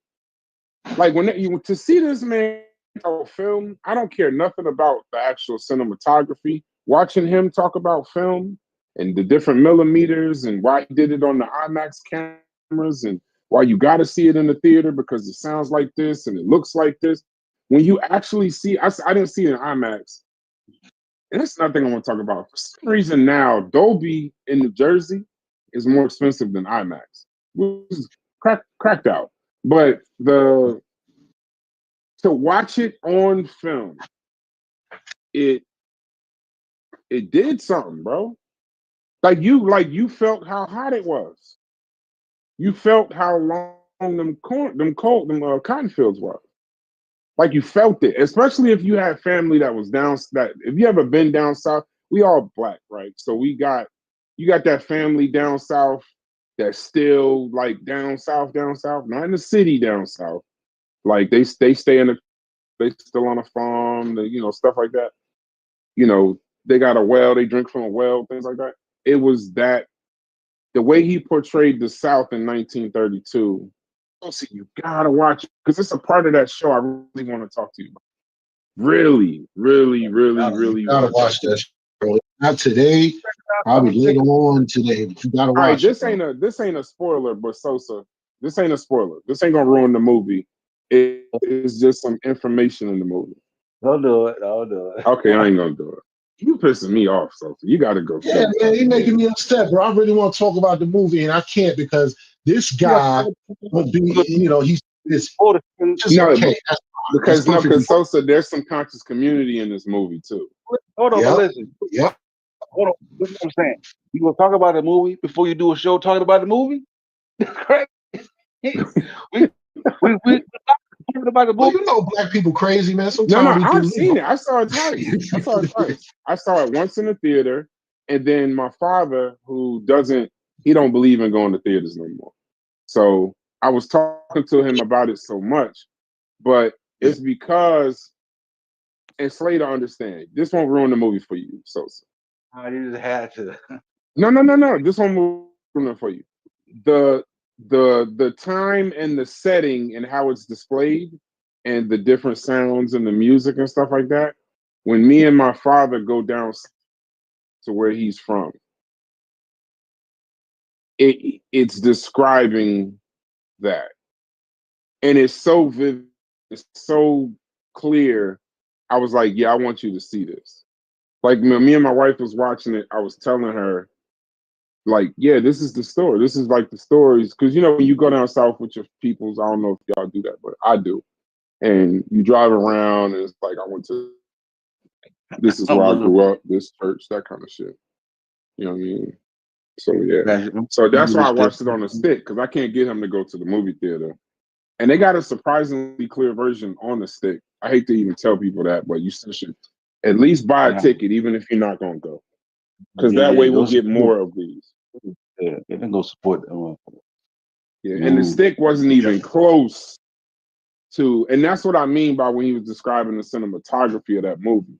The stick is not even close to. Yeah, I'm waiting for the copy now. What They got a copy up but there, but it's not. even in the not theater, it's something about being in the theater. He shot this movie. He did it on. He did it on purpose. Is we going to see Thunderbolts, man? I'm gonna see every Marvel movie until I see another Endgame or Infinity War. And here's why. Because that movie with Doctor Doom is sounding like it's gonna be like Endgame, and I want to see it. Doom should look good, but how do you feel about Thunderbolts? I feel like it's for a goddamn Shazam. Yeah, I feel like they got a main. They got Bucky. They got the main character, but then you got all these motherfuckers. Yeah, I don't rock with the rest of them either, so I don't know who the fuck they are. I gotta go read my Marvel encyclopedia to find out who they are. I don't know who these guys are. First Shazam is the first superhero movie that I ever walked out on. Actually, like, you know what, I'm out. Like 20 minutes left, I'm gone. I'm never walk out. In the first Shazam, I never thought it could happen, but that shit was. I ain't never liked Shazam anyway. Shit, the cartoon was dope. Yeah, the cartoon was dope. How they did Shazam, it was too cartoony for me. And I remember the scenes when they showed him in the costume. I was praying that they was gonna CGI this costume, but like the costume, he looked like the way his costume in Shazam. He looked like the person that dressed up to go to kids' birthday parties as Shazam. He didn't look like a superhero in a movie. He looked like you could tell, like, those are muscles, sir. You know, you're scrawny underneath there. But let me tell you about Thunderbolts real quick, how I would describe it. You know them off-brand sodas when you can't afford like Dr. Pepper? And it's like a Fanta. No, not Fanta. I won't even give Thunderbolts Fanta. I'm talking about, all right, I'm about to go to the hood for real. Go ahead, what'd you say? Like a CNC soda. No, CC, because I like CNC. I'm talking about the soda that say, it'll be like, instead of Dr. Pepper, it'll say like Dr. something. It's their version of Dr. Pepper. You know what I mean? Or like the cereal in the cereal in the store where you gotta walk the whole aisle till you get to them laundry bags of cereal. Where it don't be like sugar snacks, but it'd be a big ass frog on the bag, so you know what it is. Yeah. The EBT cereal. That cereal. Right. That's what Thunderbolts is to me. It's like there's the Avengers, and then it's like, here's these niggas. I don't know who these niggas is. In a crunch, if I'm thirsty, I'm gonna drink this off-brand soda. Or if it ain't no other here, I'm gonna eat this off-brand ass sugar smacks. And that's what I'm gonna do, bro. I'm gonna just they got, like you said, they got Bucky. Yeah, they got Bucky. They got the main character. I don't even know who the villain is. But they have, and he don't even want to work with them. But the way it's looking in the movie, he don't want to work with them motherfuckers. Would you want to work? Would you want to go from Iron Man, Hulk, hell no, to a bunch of niggas? Hell no. Do they have the dude from the Captain America joint, the first? Yeah, and I ain't like him. Yeah, from Disney. Yeah, the fake ass Captain America that took the serum. I don't like him, bro. Yeah, I don't like him. I didn't like him on Disney, but here's the thing. With Marvel movies, it's an interesting concept.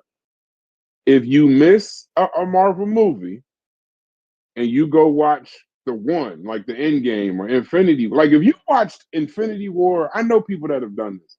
They watched Infinity War and they watched Endgame and they watched nothing before that.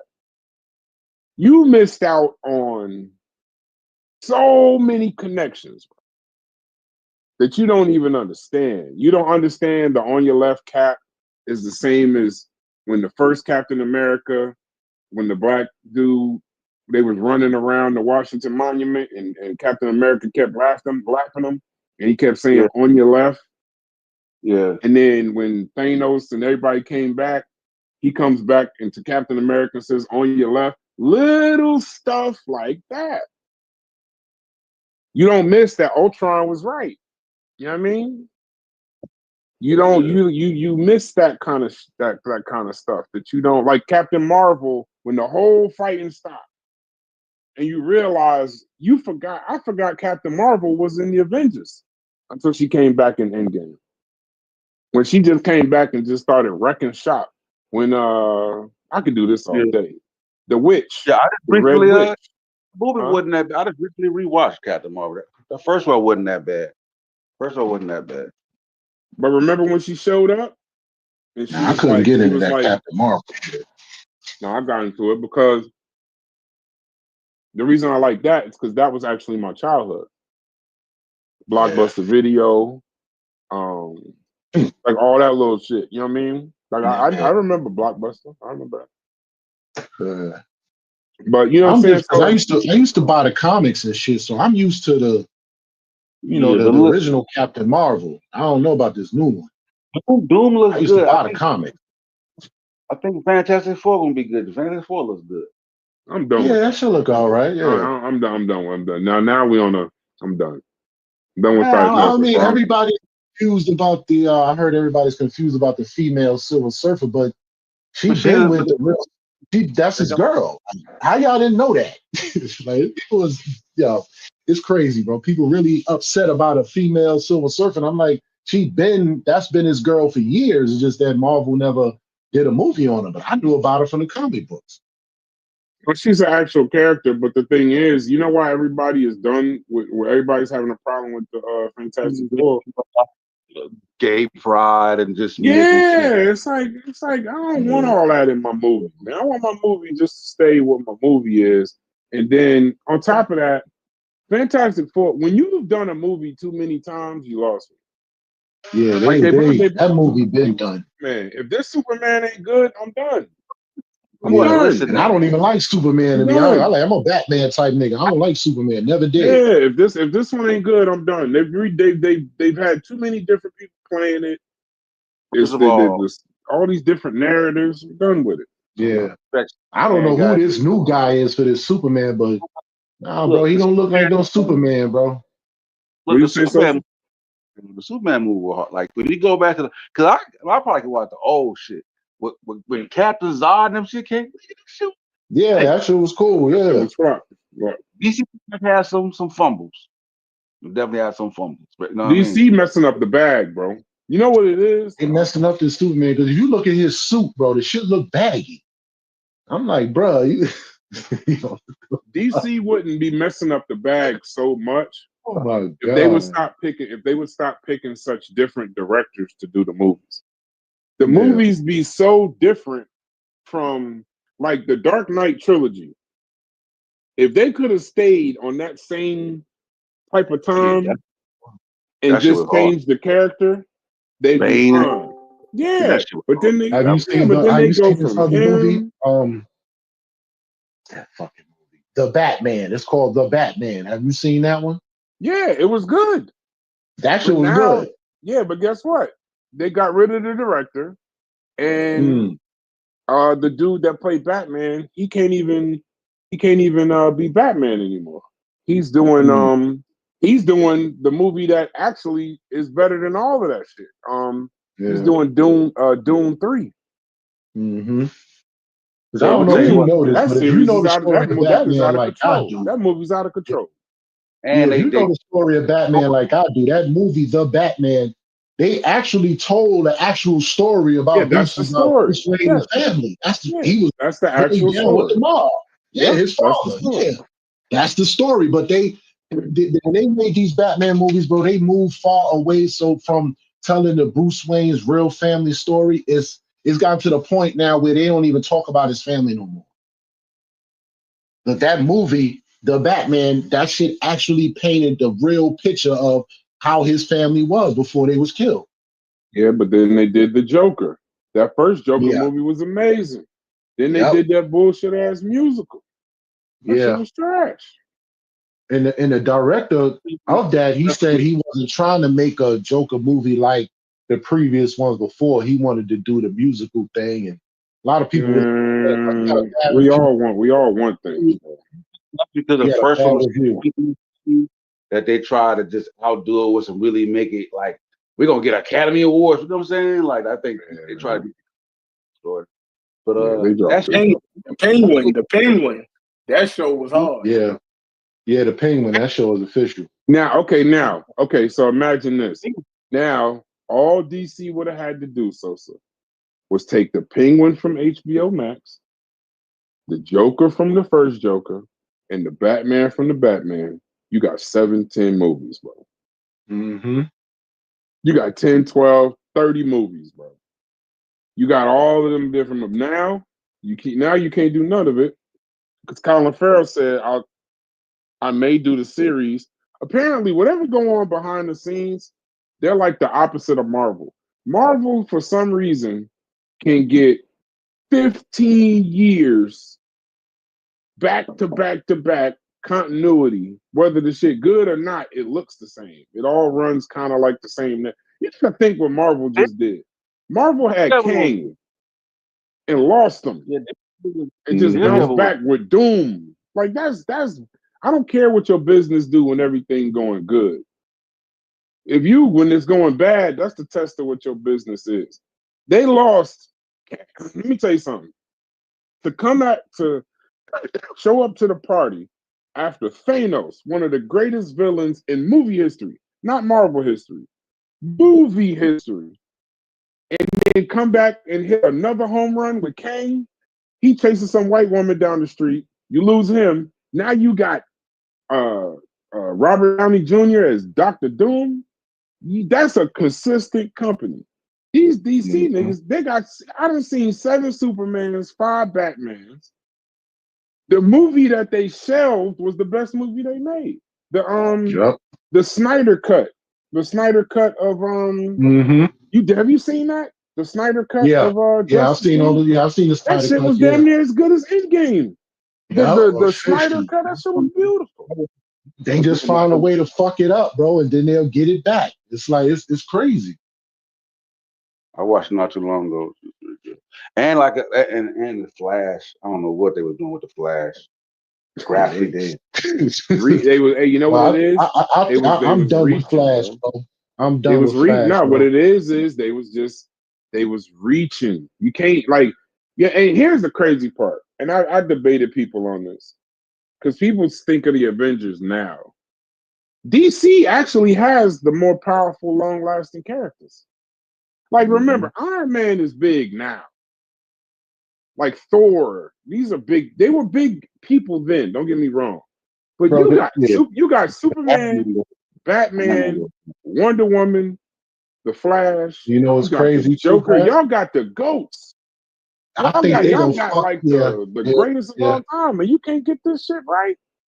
This Lobo movie, I think they're gonna mess up this Lobo movie, bro. I really think they're gonna fuck this up. I think it's a better chance. I don't even think. I forgot the movie was coming out. To be honest with you. You might forget that mess it up, bro. Came about the streaming service about the same time as Disney Plus. Them motherfucker went back real quick with that shit. I was like, this whole shit is trash. It's like, wait, what? Wait, what you say? You think service, the DC streaming service? No, I didn't know. I didn't even know DC had a streaming service. That's what they had. The niggas with the robot nigga. What was the dude name? They had a couple of dudes. I forgot it was a group. They got Cyborg when he was young. They had some lady that turned into like a glob type thing, and an Invisible Man. Yeah, they had like a DC the streaming service. It went belly up. Yeah, it went belly up. I Yeah, don't know. Bro, I know at least about 20 characters in the DC encyclopedia book I got in the crib that they can do movies on. But they just I don't. wouldn't want them to. I ain't gonna lie to you. I wouldn't want them to. Until listen, Marvel had the brilliant idea of we're gonna make a bunch of movies, and all these movies is gonna be interconnected, and they all gonna run around a similar thing, and then we're gonna turn all. They're gonna you can see it. We're gonna turn Iron Man into a star. Iron Man was a big character, but he wasn't a star. Iron Man is a star now. We got the Asian. We're gonna do the 10 rings. We got the Hispanics. We're gonna do Namor. They all of their movies, the narrative, if you go back and watch, the narratives of whatever individual superhero movie at the time was shit that mattered during the time. Like it was like they kept them like period pieces. So it would be like if the world was doing this at the time, then this is what this was doing. So they was kind of keeping it kind of current so you could follow it. And then on top of that, I don't think they knew they was gonna hit a home run with Spider-Man. Spider-Man damn near became bigger than the whole thing for a minute. I don't like Spider-Man either. Never did like his ass. But you see how Marvel has done multiple Spider-Men, but you don't give a shit. Like it's like you love that Spider-Man, you love that Spider-Man, and now you love this one. Not I like this one. This one was terrible. Like when they all got back together on that movie, you remembered all three of them individually. Like they all was good movies. It's just until they got it perfect. Yeah. Corbin Maguire was pretty good. They could have got rid of. They could have done away with Venom too. DC Universe. I'm not a big fan of Venom like that. DC Universe, what it was called, Brad. They had a show in there called Doom Patrol. You never saw that? Doom Patrol. Wait, on HBO Max. I didn't know that was on a thing. I did see Doom Patrol though. I did see Doom Patrol. I did see that. Don't worry about it. Don't worry. But I didn't know that was. I didn't even think of that as DC. I thought that was just some made up shit. Yeah, no, that was DC because Cyborg is in that, young Cyborg. Yeah, the young one. Yeah, and they got like the Frankenstein looking dude in there. Right. Yeah, that's what I saw. Yeah, I thought that. But like I said, they just don't get it right. Young Justice, a little Young Justice. Yeah, what y'all think about that that Wolverine and Deadpool movie? I liked it. I liked it, but it wasn't. It's the reverse of Sinners. The way people was talking about that Wolverine Deadpool movie, I thought people was talking about it like it was the greatest movie in the history of cinema. When I watched it, I was like, it was good. I hated it. I couldn't. Yeah, when I saw it, I was like, it was all right. Okay. It was all right. It was too comical. It wasn't. It didn't gel together right. It was. Yeah, I couldn't fuck with that. That was stupid. Yeah, to me, that was a money grab. They made a lot of money. They're trying to. You could tell they're trying to be cautious how they introduce the X-Men into the Marvel Cinematic Universe. You could tell they're being careful. Like they don't want to. They mixing it, but they're not really mixing it. So it's like they just being careful. But that to me, for who you got in that movie, the level of characters and the level of movies. Because here's the thing: people only look at the Marvel Cinematic Universe, so that's like the Avengers timeline. But X-Men is Marvel too. Them damn Wolverine movies was amazing. All of them. Mm-hmm. Like even Logan. Logan was damn near my favorite one. Where he died at the end? Oh my god. Yeah, I just every once in a while I do a reboot, bro. I just rewatch it. Like I ain't never see like go back to the whole catalog. I don't go back to Iron Man. I don't have to go back that far. But I'll start from Captain America Civil War, work my way back. Yeah, bro, we might be cousins, bro. Every now and then I will log on to Disney Plus, Disney, whatever the streaming service. Because they got them in chronological order.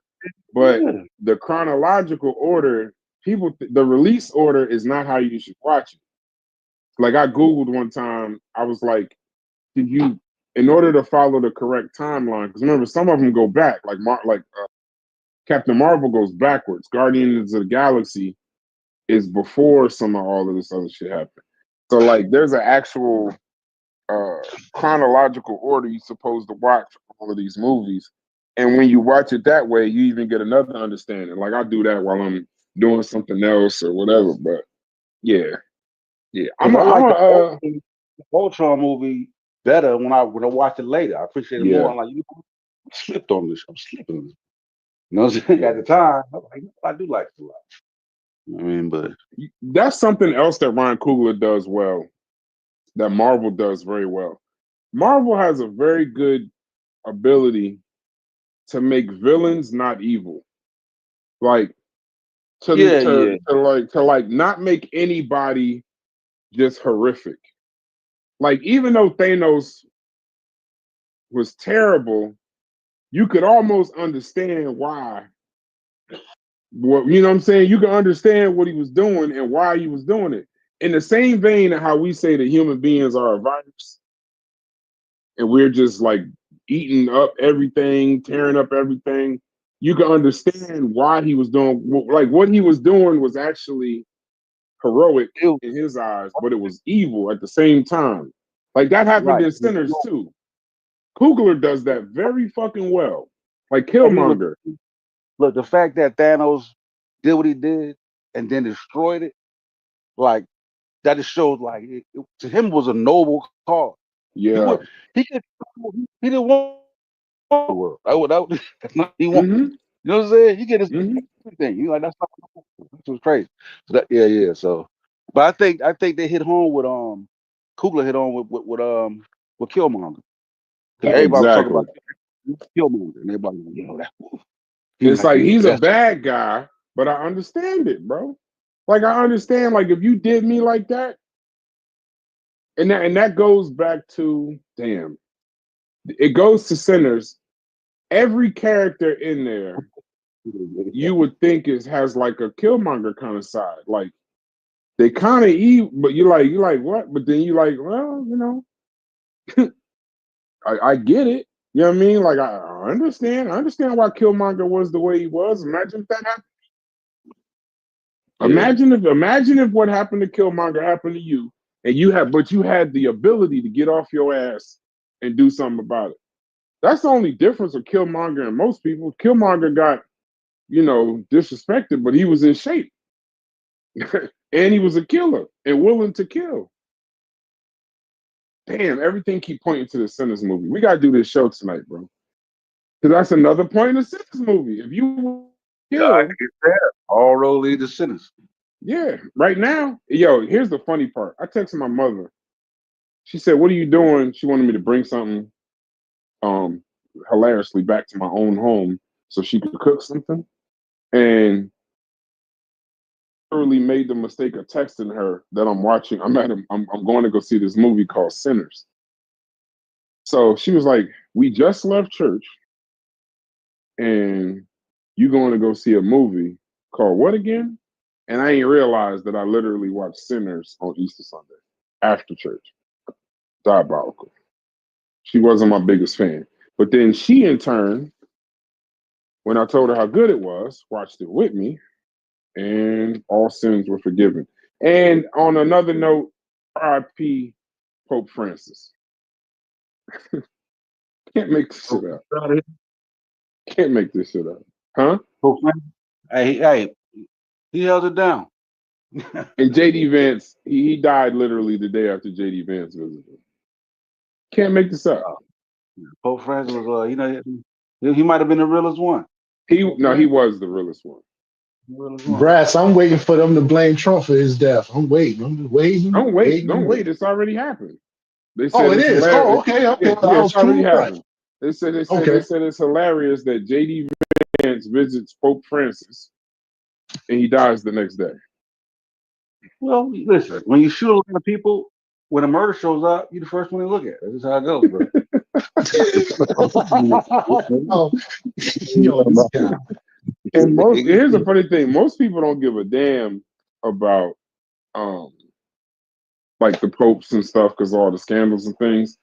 But I would suggest to anybody before you pass judgment on that particular Pope, he was a real one. Francis was a real one. He was, you know, I know most people don't follow it like that. I get it, but he put your feelings to the side on that one. He was a real one. That guy, he was one of the people that spoke. He was one of the people that was getting vilified for speaking against a lot of the things that was going on in the Catholic Church. A lot. Yeah, he was the realest one. Yeah, he was one of the first people saying, treat illegal immigrants with respect. A woman's body is a body. Like just certain. See, he went against a lot of the religious tropes at the time. So, but y'all, that's not a show I'm gonna do. Our crowd is not necessarily the right crowd at the moment. Talk about Pope Francis, right? Because I'm accepting I'm accepting no Pope Francis slander. So and I don't know how I would even deal with it if it happened. They got about 5. I was reading the article. They got about 5 cardinals that they're looking at to take his place. One of them is from Ghana too. I imagine them putting a black pope right now. They'll be like, he's a DI. They'll be like, it's DI. Good.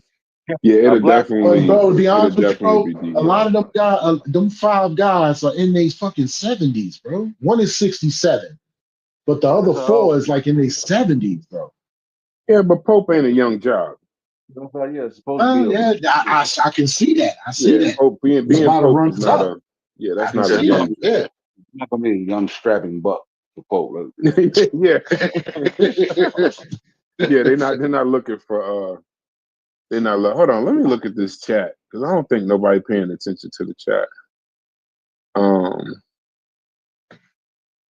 Yeah, but right now, a black person can't replace nobody white right now. Not right now, right? Sosa, not right now, bro. Not right now. Y'all doing a black?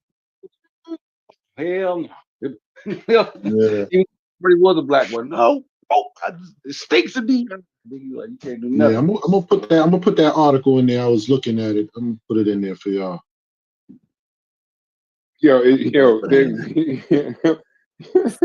In the chat, it's saying they was talking. I forgot we was talking about perks. It says the white woman benefits the most from DEI. The white is second. Okay. Get Buddy off the panel. He ruining the movie for everyone. I don't know if they talking about me or you. They probably talking about me, and it's cool. Look, but if he was coming up here, I'll tell him no goddamn movie. I'll tell him about the movie if he want to know. This is what I mean by the conscious community. So we talk about Black Panther. Black Panther 1 was about FBA versus continental Africans. It was. That's how. Listen. We're not saying that it wasn't, but damn, it was a superhero movie. That's what it was. But that's you ask Umar, that's how he gonna put that motherfucker, just like how you said it. Yeah, peace to the chat. So you mean we celebrate the death of the FBA? God damn, they tricked us. So who was the FBA? Since I'm not familiar. So Killmonger was FBA. How? He was representing the plight of FBAs. You feel me? That was his whole thing. That was amazing. Hey, Jody Breeze, if you want to know what happened in the Sinners movie, I'll tell you. Wait. So Killmonger represented FBA's. Our plight. What do you mean our plight? He was saying that y'all rich and y'all forgot about us. You feel me? While we struggling with racism and stuff over here, y'all rich. You dig what I'm saying? And y'all won't help us. Like, that's crazy. We living in projects and shit over here. You know what I mean? They taking our artifacts, putting them in their museums, and you know what I mean? He talked about the middle. That's what Killmonger was saying, bro. Killmonger. Right. That's why we like Killmonger. That's what I think somebody just called me a tether. I ain't know that damn tether. You know what I'm saying? At the end, he was like, throw me in the water, nigga, with my ancestors and shit. Mm-hmm. Yeah, that's probably one of the top lines besides Avengers Assemble. Yes. I think Haskell just called one of us a tether. I'm thinking me. I'm hoping that this nigga Haskell Jamaican. Ain't he a Jamaican? Why do Jamaicans? It seems like it's all the Jamaicans that keep calling everybody tethers. Now we start calling y'all names. Y'all gonna be all mad and wagwan and all that bullshit. Wagwan and all of that Bomaclan shit. But y'all calling us tethers. I'm gonna start calling y'all names. They call Jamaicans tethered. Like Tarina should be calling them tethers. No, but Jamaicans, but Jamaicans be calling us tether. I did them FBA shows. Them dudes that was calling Logic a tether and me a tether. They was all Jamaicans. Y'all wasn't the line. See, you gotta remember, a lot of Jamaicans they identify with the plight of African Americans. So don't get American Dream in them as being the same as a nigga like Haskell. You know what I mean? That's completely different. You feel me? Like, no, they completely American different. Dream, the latter puller giving them a bad name. Yeah, it'd be the latter, but Haskell and them wouldn't disagree with reparations and shit. They pro-black. Like, nigga, every black person that went through the bullshit supposed to get theirs. Like, nigga, how could you dig what I'm saying? Right. Haskell and them is Black Egypt, nigga. Hell yeah. No, hey, Haskell just cleaned it up. Shouts to my brother Haskell. Nigga said, no, I'm a tether, bro. Yeah, a little bit. Yeah. He said he's the tether. Yeah, that shit is diabolical. You don't get no more black than Haskell and Cuban Crisis. I'm gonna tell y'all straight like that. So whatever y'all think is black, ain't none of us blacker than Haskell and Cuban Crisis on this motherfucker. So y'all need to rethink black. Y'all need to rethink. I gotta figure out what black is then. Because if you telling me a Jamaican and a Cuban is black as me, I gotta go back into my black they are. Let's do a survey. I guarantee you, nigga, they black power, nigga. They more invested than I am. Fuck. Nigga, they black power. I gotta get my shit together. You can't see I gotta get my shit together. This nigga just said that they are more invested than I am. I gotta get my shit together.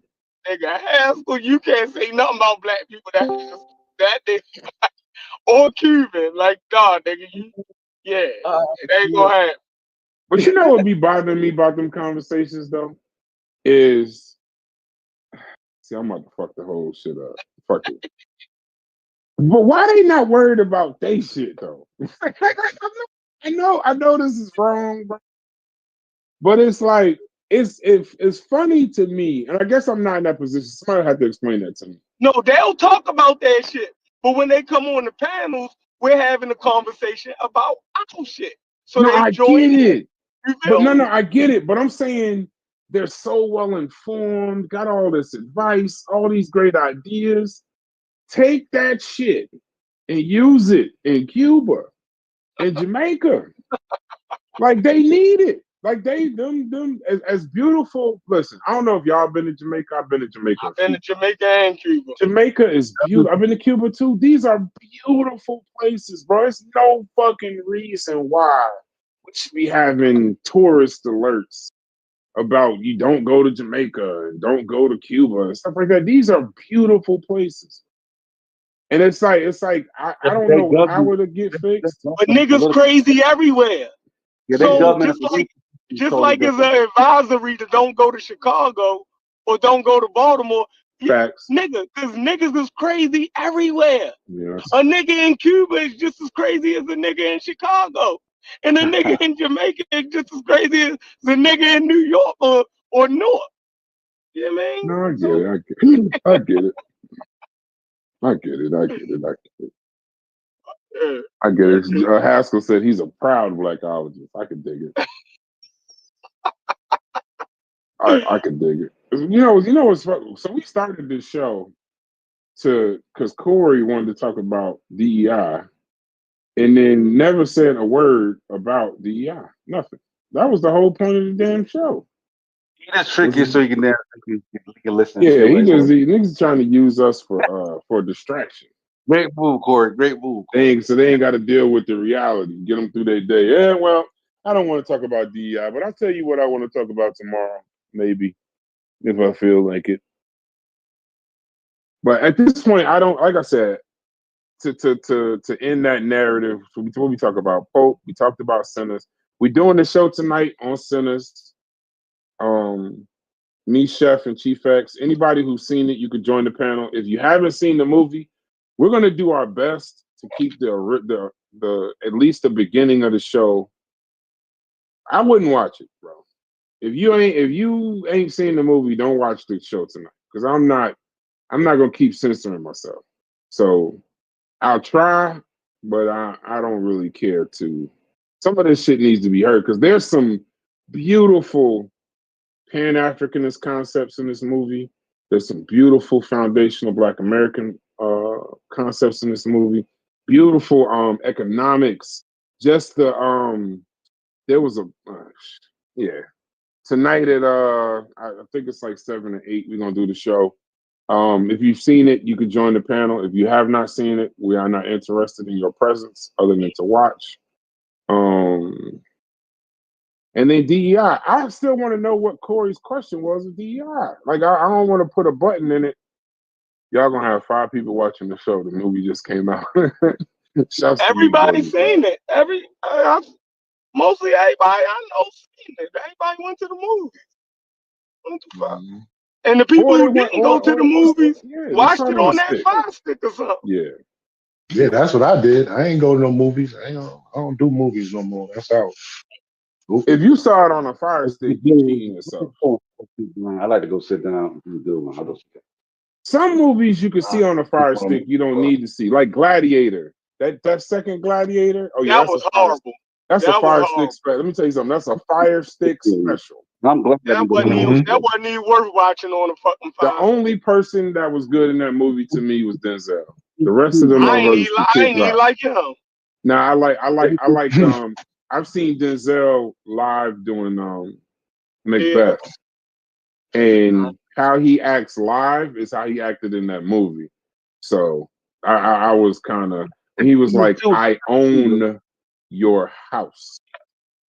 I love that scene in and of itself.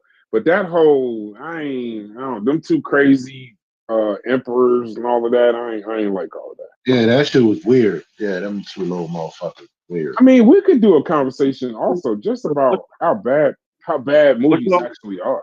Then Denzel get his arm cut off in the end. I'm like, bro, if anybody ain't never seen the movie, you the worst. Den of Thieves too. Which one was worse? Well, if they ain't seen that Gladiator, that's on them. Right. No, Den of Thieves was the worst movie I've ever seen in the past 10 years. Den of Thieves 2. Den of Thieves 2 should have never left the cutting room floor. Yeah, hard. Once y'all told me that, I never waste my time. You can't get 2.5 hours back. I think it was all right. Den of Thieves 2 was so bad. No, it wasn't better than 1, but it was all right. No. Den of Thieves 2 was so bad. I was mad when I was done with the movie. Once this shit ended up in Europe, once I seen the previews and it was in Europe and a cop was trying to work with him, I said, I'm not watching this dumbass shit. Diamond Heist, he wanted to even, but you know what? Even worse. I'm gonna say this, bro. Because he was broke. That was his excuse, Sosa. He was broke, so he went to him. Unless they doing a movie about Ice Cube, I don't want to see O'Shea. I don't want to see O'Shea Jackson Jr. no more. That's how bad that movie was. And then he didn't even take the fucking money. I'm done with him, bro. White man. I'm done with him. Done with Lil Q. He's done with Lil Q. I'm done with him, bro. Unless they doing a movie about Ice Cube, I'm done with O'Shea Jackson Jr. Done with Lil Q already. That's fucked up. I'm done with him, bro. Like, he showed me in that movie, because I didn't really like him in Den of Thieves. I just kind of tolerated him in Den of Thieves because the whole ensemble was pretty good. But if that's his, when they give him the movie on the strength of him being like an actor, unless they doing an Ice Cube documentary, I'm done with him. I don't want to see him on no more movie. Because that movie was He should have even said, like, hell, how your father had the wisdom not to sign the NWA contract, but you signed the contract to do that stupid ass movie. that says a lot, bro. The apple has fell off a cliff. That movie was bad. Like it wasn't bad. It was just terrible. Like everything about it. And I like the dude, the Den of Thieves guy, Pauls. Not everything. I mean, the shootouts and all that shit was pretty cool. Man, Not that everything. shit was garbage, man. No. No, the You know. shootouts was, bro. Now all of a sudden, black people don't like the shootouts now. But no, that shit was the good. Shootouts. What the problem with the movie was, even the shootouts took place in that dumbass setting. The film ain't look right. The setting didn't look right. The shades, the lights. It looked like a foreign American film. I ain't like that shit. It was a long space too where nothing really happened. Yeah, like, they just talking. Niggas just talking. Like, what the fuck is going on here? Like what are you trying to do? I'm like, what's the goal of this shit? Yeah, what are you trying to accomplish in this movie? What's the narrative? But the thing is, it's the setting. And then it's like, he's such a corny dude, the O'Shea Jackson Jr. He's so corny. I can't picture him as like some kind of suave, rich killer gangster type. Like, that ain't you. Like you the dude from the first Den of Thieves that was like the Egg Foo Young with the China. You the Doja. We send you on Doja. You don't run nothing. A Black Kaiser Soche, you know what I mean? Soche, you know what I'm saying? But, it didn't work. Mastermind. I ain't even like the ending. The ending is like, first of all, the ending was kind of hard. Like, of course, Russell Crowe set them up. I'm like, come on. That sounds like, for real? Yeah. He set him up. But he did do the his excuse was he was, I'm broke, man. I'm fucked up. I need some money. Right, that was his whole excuse. In no world ever do a nigga ever go, you know what? I believe you. Let's do this. Like, let's do this. Look what they had to do to Boston. Man, look what they had to do to Boston, Georgia to get him to go back in. You know what I'm saying? Like, you gotta do something like that. Mm-hmm. You can't come back with the cop that was trying to hold right to catch you. Like, hey man, I'm fucked up right now. I'm fucked up to win. You know what I'm saying? But that was all bullshit, bro, because when he went in front of the FBI director, he told him, yo, man, I think my guy is still operational. I think he's still working. That shit was crazy. I'm like, bro, you going to this man broke, talking about you broke? That's bullshit, bro. Bullshit. You still trying to catch him because you couldn't let that shit go that he got away. Yeah, it was just too much space and time between Gladiator 2, really. Like, it didn't even connect. Like, I don't know, Gladiator 2 didn't even connect, really. Yeah, his acting was good, but that shit wasn't all that. Good scenes without they tried to make it Maximus' son. Yeah, that's his son. And yeah. As long as that movie took, Maximus' son should have been 60 years old, as long as that damn movie come out. That movie took too damn long to come out. Because it was crazy, because the whole plot was Maximus' son, his girl got killed in a battle. He seen Maximus, was like, oh, I'm going to get him. He's the reason that my girl is dead. And then you got Denzel coming in right behind him like, yo, you won't be my instrument. It's kind of crazy. It was crazy. The Black Egypt aspect and shit going in there. Because we don't have too many Black Egypt wolves to do that now.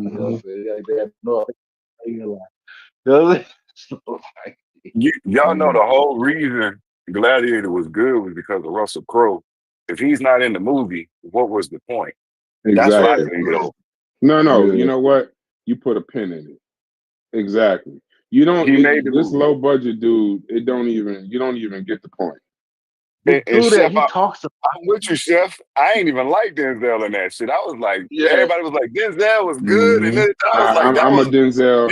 I'm a Denzel. Listen. I will tell y'all. I'm just gonna admit something. Jay-Z could probably put out a whack album. I'm gonna love it.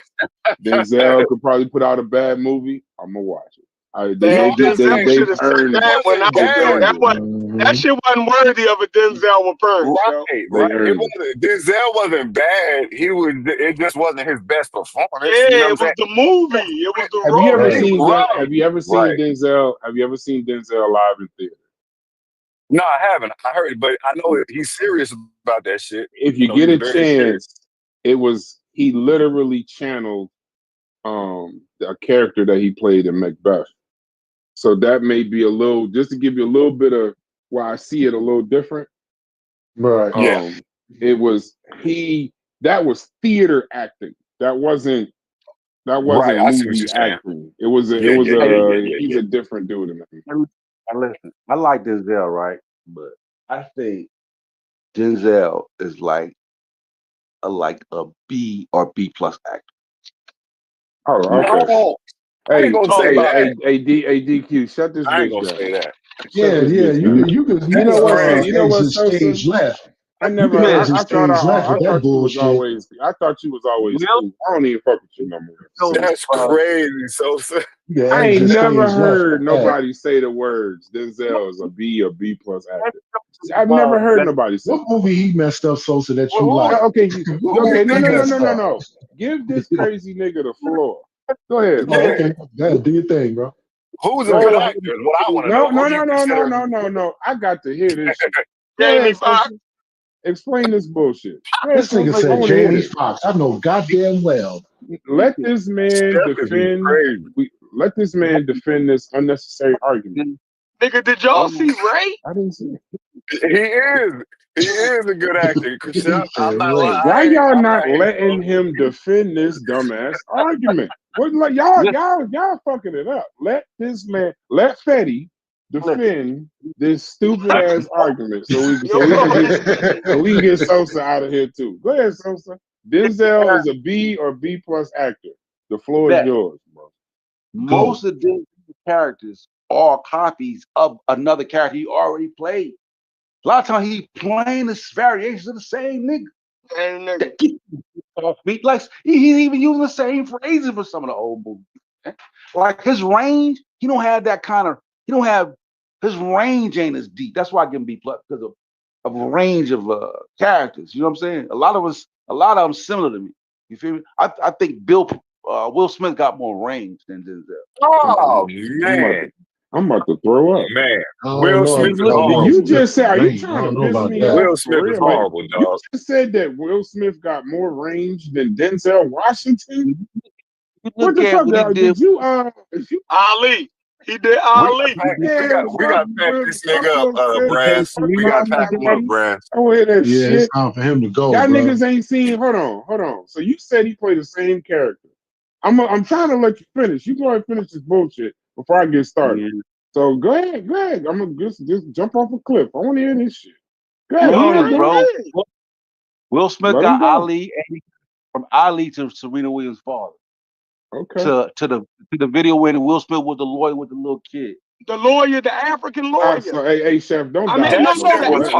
Listen, hey, Chef, don't die with Sosa. Let Sosa die. Let Sosa die on his own, bro. Don't help him. Don't help him die. Just let him die on his own. Go ahead.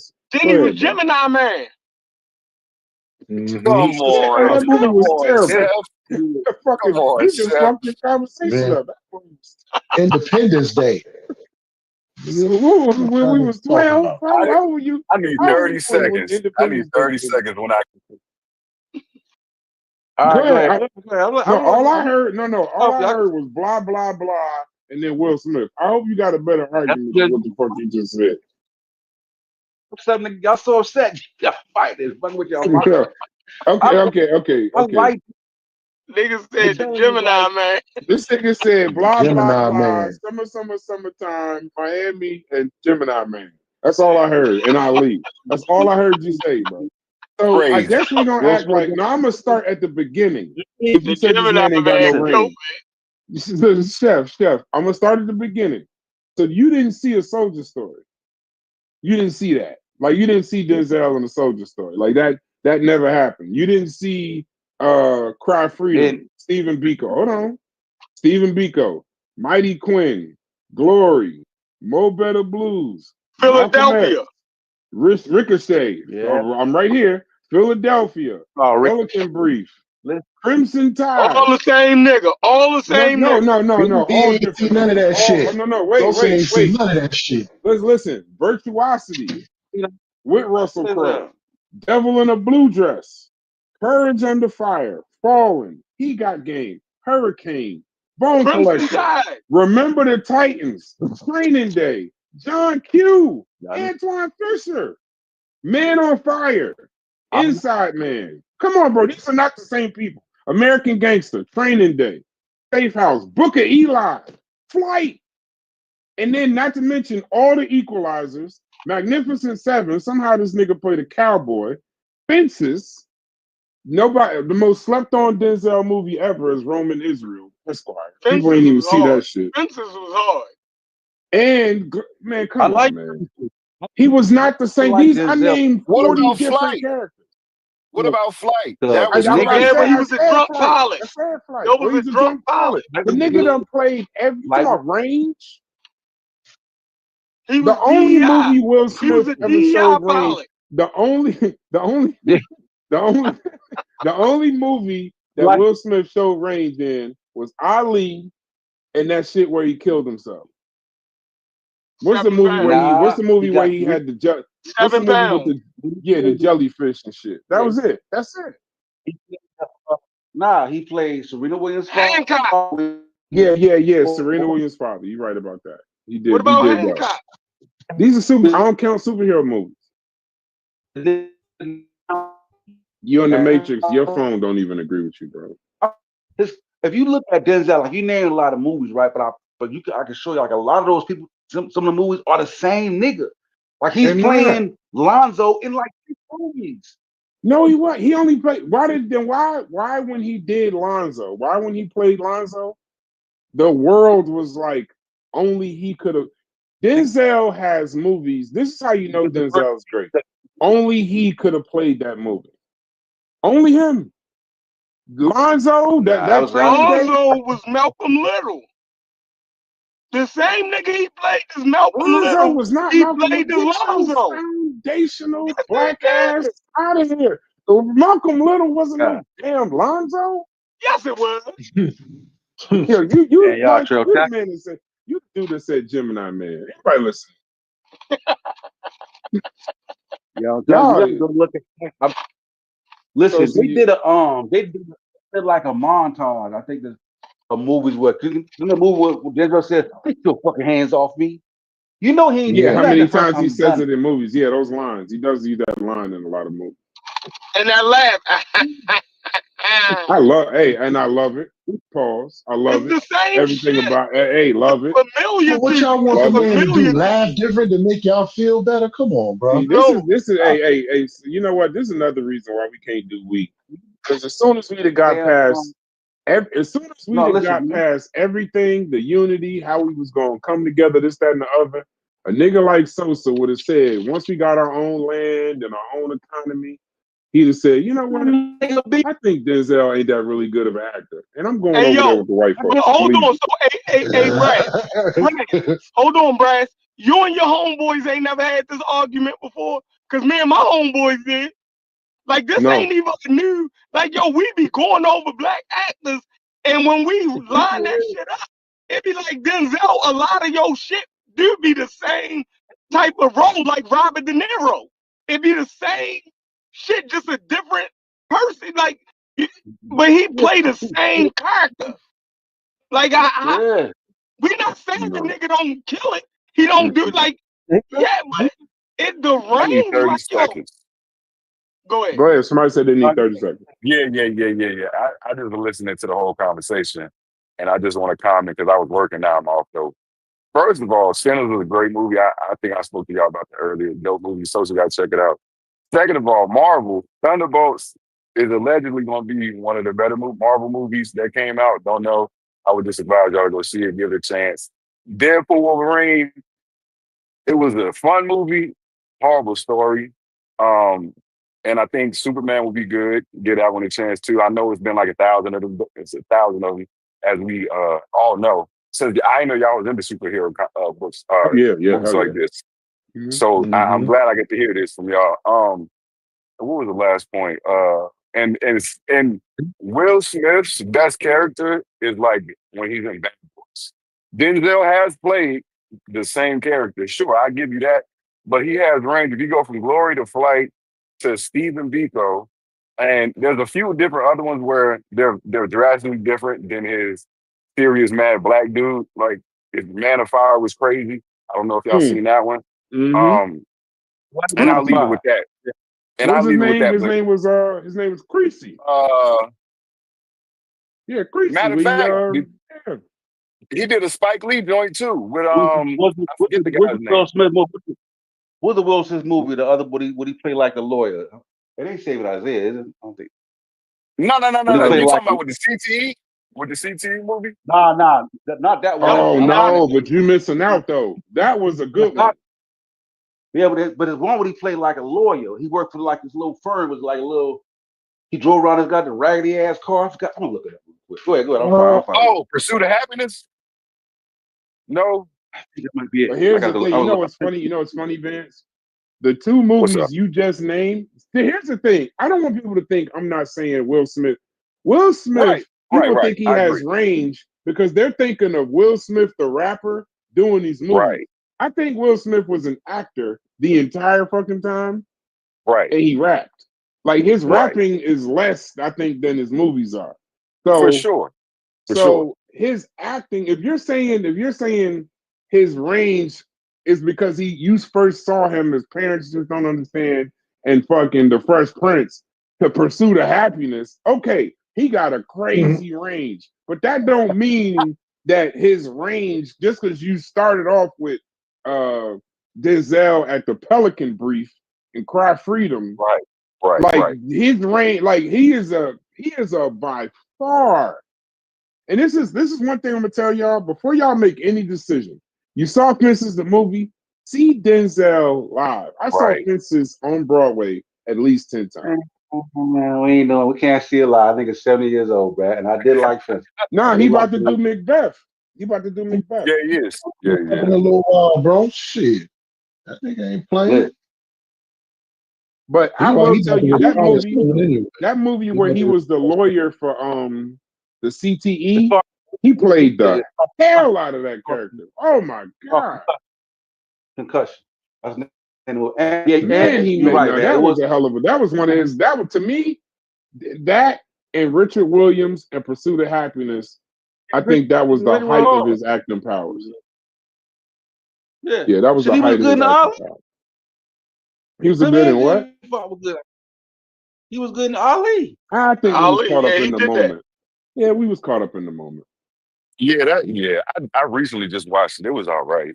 Yeah, it was all right. I saw Ali. It was, it's cool. It was all right. It was cool. It was a cool movie, but I think all of the, because we black, so all of the, the going to Manila, the Ali, Boombayah, how it was cut, how it was shown, that was just an all around good film. He just played Ali. That's different. Did a good job. Like Jamie Foxx. Yeah, he did.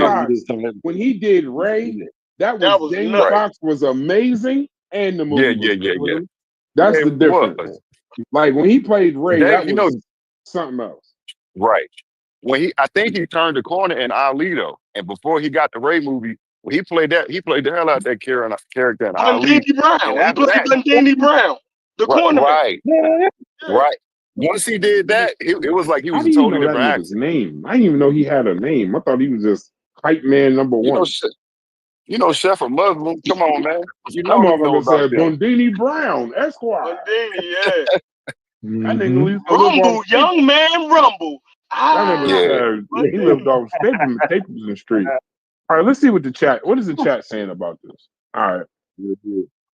My favorite Will is Independence Day, though. I ain't gonna lie to y'all. That's my favorite Will. Yeah, Independence Day was a shit, bro. It's like when you tell niggas, I'm a certain pseudo. It's hard to just take at first. It's like, what the fuck, you know what I'm saying? No, I'm still not agreeing with you. It's just I forgot. Yo, Vance, what's the name of that movie he did where he's fighting them zombies and shit? What's the name of that shit? This I Am motherfucker Legend. That was a good one. I Am Legend. Yeah, that shit was That was a good good one. too. That was a This good one. motherfucker Shakir. Shakir is like Will Smith's #1 fan. The hell? Then you It got says, see, Like Will, though. look, Don't get Jody it fucked Breeze. up. See, That's my man. hey, Chef, Jody Breeze did the Fetty thing. These old heads is biased. What are you, you 16, got motherfucker? Mike Lowry from Bad Boys. It's Yeah, saying, they're so saying that's my that, favorite. That's one of my they're favorites. saying that he did, they're saying that Will Smith is better because he can make you laugh and cry at the same time. I mean, I don't know about crying. I don't He get can make all me that. laugh though. Like, no, he made, hey, whoa, Pursuit of Happiness. I cried like a baby. I ain't gonna lie to you. Pursuit of Happiness, that shit was when he finally got that job with that members only jacket. Yeah. I cried when they was in that scene. See, but I ain't cry. I don't think because of him. I think that was like a father son kind of thing. Remember when they was in the subway bathroom and they was sleeping in there and the motherfuckers was beating on the door and shit. Man, listen, that shit took me out. You did that with 2 movies. What really wasn't Will Smith and Ali he was in Africa, and I was caught up. I was caught up in the. Damn, man.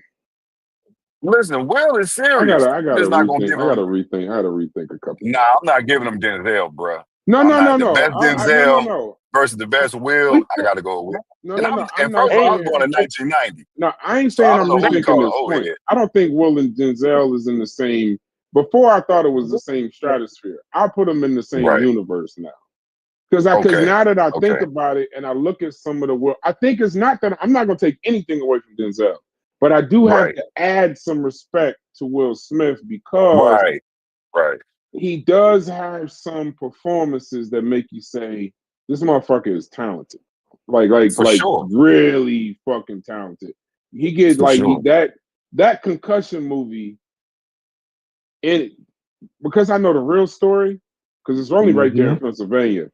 He played the hell out of that character, bro. But Pursuit of Happiness is one of my top 10 movies, so I can't deny that. I don't love the serious Will. I like him when he's like an action character. Like that's my favorite Will. That's just me. Yeah. And I'm not saying he didn't do good in those movies. I just feel like you can. Sometimes he overacts for me. That's just me. I don't know, y'all might think he's killing. I think he's Will Smith in all these movies. I think he's Will. Like I don't see how you could see Will Smith act and not see Will Smith. Like he's Will Smith. Like you can't like y'all saying, oh well, Denzel is Denzel in every movie. Well then so is Will Smith. I don't not see Will Smith when he's acting. I definitely know that's William. What I'm saying is that with I'm not saying all, because Denzel got some gems. But there's a lot of Denzel movies you can actually put those characters side by side and be like, okay, that's the same guy. Not that I don't see. I'm talking about that is Lonzo. Lonzo was the nigga from the Spike Lee movie. Like it's the same guy. Oh, which what Lonzo? What character was he from a Spike Lee movie? Hit the young nigga in his throat. What does she gotta have the movie with goddamn Jesus Shuttleworth? Oh, he got game. Hell yeah. That was a serious movie right there. Yeah, that's Lonzo. Now that nigga and Denzel in Training Day is the same movie. But how was that Lonzo before Lonzo? No, it's just Denzel. That's the point. It's just Will Smith. That's the point. No. I don't know, but Sosa, you might have a point because Lonzo, and when he did, but hold on, Brass, just hear nigga out. When he did Training Day and Lonzo, those two niggas seem like the same nigga to me. I'm saying just for that movie. I'm saying they variations. I ain't saying they the same. They were two the same nigga to me. He got you know what's going on. You know what's going on. Both of them. Killed both of them. No. Killed them. He killed both of them. Like I ain't taking nothing away from. We talking about his range though. That's the point. We ain't saying Denzel ain't kill that shit. but it don't give you a variation of character. We're saying that the range of characters that Will Smith and a nigga like Jamie Foxx could play, nigga, you could be complete. Man, Jamie Foxx, yo, that nigga, man, that Serious. Ray, you can forget that that's fucking Jamie Foxx, yo. You looking at that shit like, yo, you looking at that shit with your parents and them. When your parents look at you, be like, that motherfucker can act. You know, Yeah. yo, he killing that shit. Come Well, on. what else besides but what else besides Ray though? But he's killing that shit.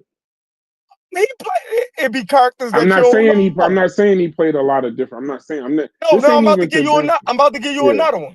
What? Now, from that to the fucking quarterback he played in Any Oh, Given Willie Sunday. Beeman. yeah, That Willie was Jamie. Willie Beeman. Beeman. And then Motherfucking Willie that Beeman. was Jamie. right. Then That was go Jamie. from Willie Beeman.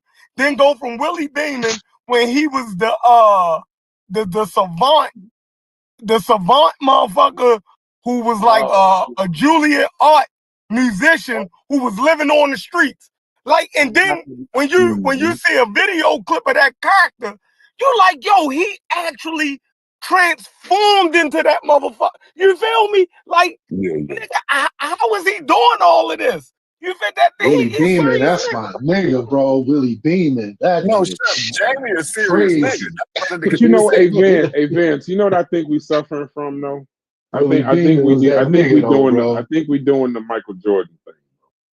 Yeah. I think we doing the Mike. I think we right. doing the Michael Jordan. Right. You know, y'all are I'm not saying y'all got to make it up, but I guess Denzel would have to literally fly in order for you to be like. No. Like, bro, No. listen. Bro. Y'all saying range. Hold on. We talking about acting. Yes. We're not talking about comedy. We talking about just acting. There's no further range than the theater to the movie screen. I don't go to He's the theater. He's a classically listen. We talking about movies. He's a classically trained actor, bro. So when he acting like Macbeth for them, is he still doing the same thing? No. Can you see Lonzo up that motherfucker? No. If you see Lonzo and Macbeth, then obviously something ain't translating over. I don't get it. I don't see long. I see pieces of. Cause see, damn. This is a hard argument, bro. Yeah, take your time. Like when you somebody like Leonardo DiCaprio. I don't want to bring nobody white into this. Let's talk about just range. Yeah. I'm just talking about. So it's not about whether they performed on Broadway and now they do that shit don't count. I'm talking about what they would do. It don't count. It don't count.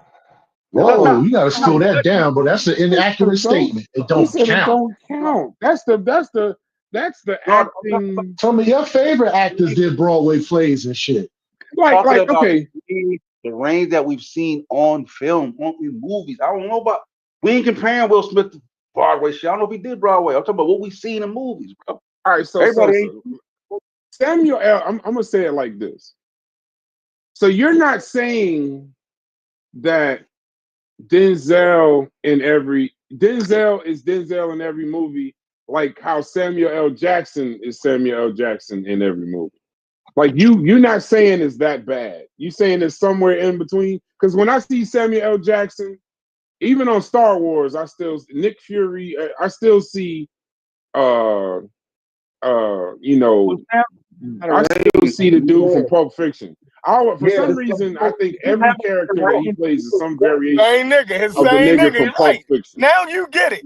But it ain't that bad though. Hold on. But it's not that bad. Not that bad. Okay, then you know what? I have no argument with that. Because that's when you say we sit around and have the conversation, we do, but we don't use it with Denzel. We use it with Samuel L. Jackson. Samuel L. Jackson, as far as my family, my sisters and brothers are, we believe that Samuel L. Jackson, every character he plays is a variation of the nigga he played on Pulp Fiction. Like you can go backwards from Pulp Fiction, you can go forward from Pulp Fiction. That dude in the suit, specifically that scene where he's saying this is a tasty burger, that is literally Samuel L. Jackson in Star Wars, Samuel L. Jackson in every movie he ever plays is motherfucker. That's the so I get what y'all saying. I just don't see that with Denzel though. But like I said, I'm a fan. So fan is short for fanatic. So maybe y'all might be seeing something I don't because I got genome blindness to it. No, you That was on point. yeah, I agree with what you're saying. I think that was Samuel's like breakout role though, from him just being a serial role character to him actually being a featured character. You know what I'm saying? So I feel like that's why those actors kind of get stuck, kind of redoing that character because that's the shit that breaks him. Like that's what everybody want to see. Like Yeah, after I see there'll be Lonzo, I want to see a little bit different variation of Lonzo every time I see this nigga because it was just so crazy. Training Day is like that's like one of the best performances of all time. Yeah, literally of to all me. time. Like Yeah, that. yeah, from him, yeah. No, not just to you, Vance, to the world. He won a fucking Academy Award for that. Right, because Right. Denzel, up until that time, Denzel never played a bad guy. Yeah. Right. He was Right. kind of bad when he got game. That was like in '95. That was like 4 years before, but it wasn't really an overtly evil character. You know what I'm saying? Mm-hmm. But this dude was like not just like a bad. Wait, and we skipped the most important one from Denzel. Fucking What? Which one? The Hurricane. Oh yeah. Hurricane was dope. Hurricane. I'm actually in a I remember that. No, I'm not doing that. Like You didn't like that. The story was good. But he was the story of the Hurricane was good. I think you could have put anybody in that. Denzel didn't. Yeah, I'm just a fan. He didn't crush that. I'm just a fan. I'm just a fan. I Like, can't even fight you. I gotta believe. I got a blind eye. But it wasn't. No. Chef, what about Stephen Biko? They fucked me up with that one. We had to watch that in school. I ain't like that either. The nigga sounded English at time. The nigga accent went from English to Jamaican to somewhere in between African, and it kept switching. That shit, man. Fuck out of here. Let me tell you something. Denzel has played characters. This is another skill. And by the way, Shakir, we're not saying Samuel L. Jackson isn't dope. We all love Samuel L. Jackson. We just making points. I don't think we're saying Will Smith or Denzel ain't dope. We're just, sometimes when you have the conversations about GOATs, top of the game, to separate them, you got to nitpick. So consider that's what we're doing. We nitpicking right now because I love all of them dope. Yeah, they all dope. We're not talking about that. We're doing varying degrees of separation, So when with like Chadwick Boseman, right? To a certain generation, and this could bring back my point to Denzel. To a certain generation, I'll take y'all blackology out of it for a second. They threw too much at Chadwick Boseman too early. No, I know, but here's the thing about Chadwick Boseman. For people that have never seen a picture of Jackie Robinson, he's who Jackie Robinson is. Right. For people that don't know James Brown, when they think of James Brown, they think of Chadwick Boseman. Not me. I'm not saying no. You're a little older. You're a little. That's what I'm saying. You're a little older.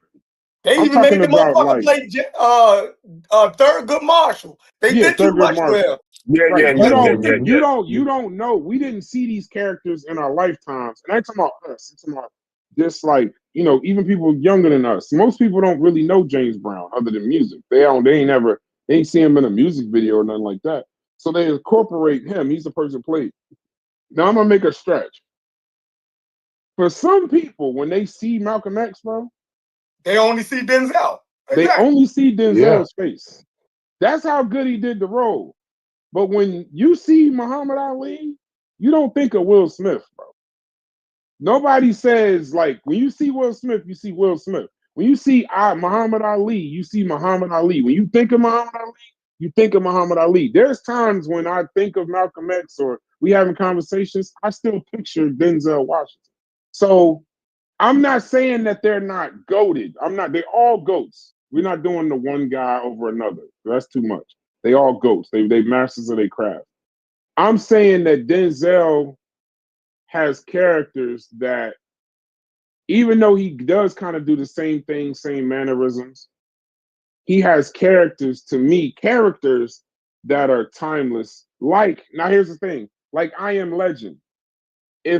When I think of apocalypse movies, the character he played in I Am Legend, that's what I think of. Like, he did that shit perfectly. But he was still Will Smith. Legend, man. Yeah. Like, the fact that I Am Legend doesn't have a sequel is a crime. It's a crime. Yeah. It's a literal. The fact that they can't figure that out and make a part 2 to I Am Legend. Like, people disrespect them, but iRobot, when y'all talk about action versus iRobot was good. iRobot was good. iRobot is one of my favorite That's a movies. good one. That's one of my favorites. iRobot's one of my favorite iRobot and iRobot and the other one you just named. I could have swore they had a Tesla in that motherfucker. They did. Damn near. Damn near. They did. You know, they was preparing us. Hold on. Shakir said, "Nah, people do know James Brown." No, that's a like, sometimes you gotta take yourself out of it, depending on your age. I'm born in the 80s. Some people's born in the 70s. James Brown, to a lot of people, matter of fact, the people born in the 80s, especially the late 80s, James Brown is a music sample.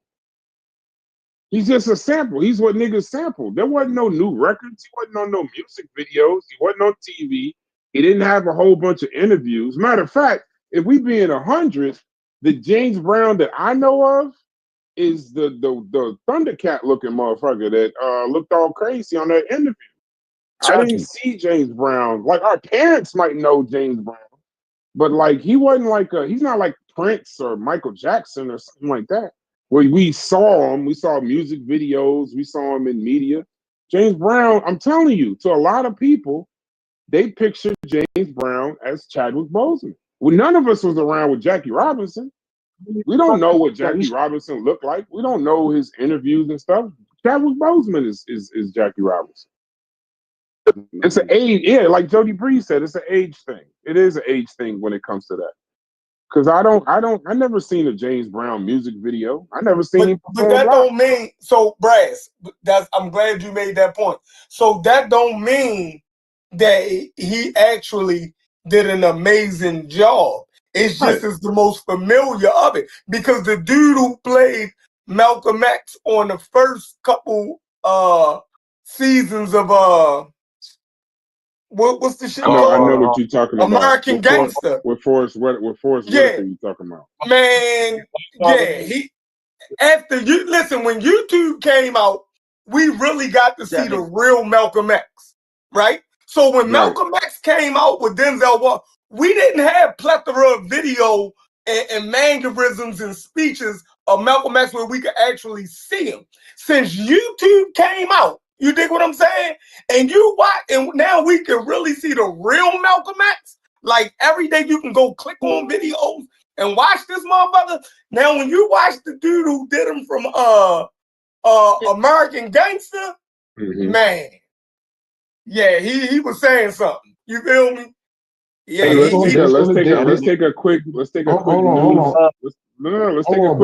break.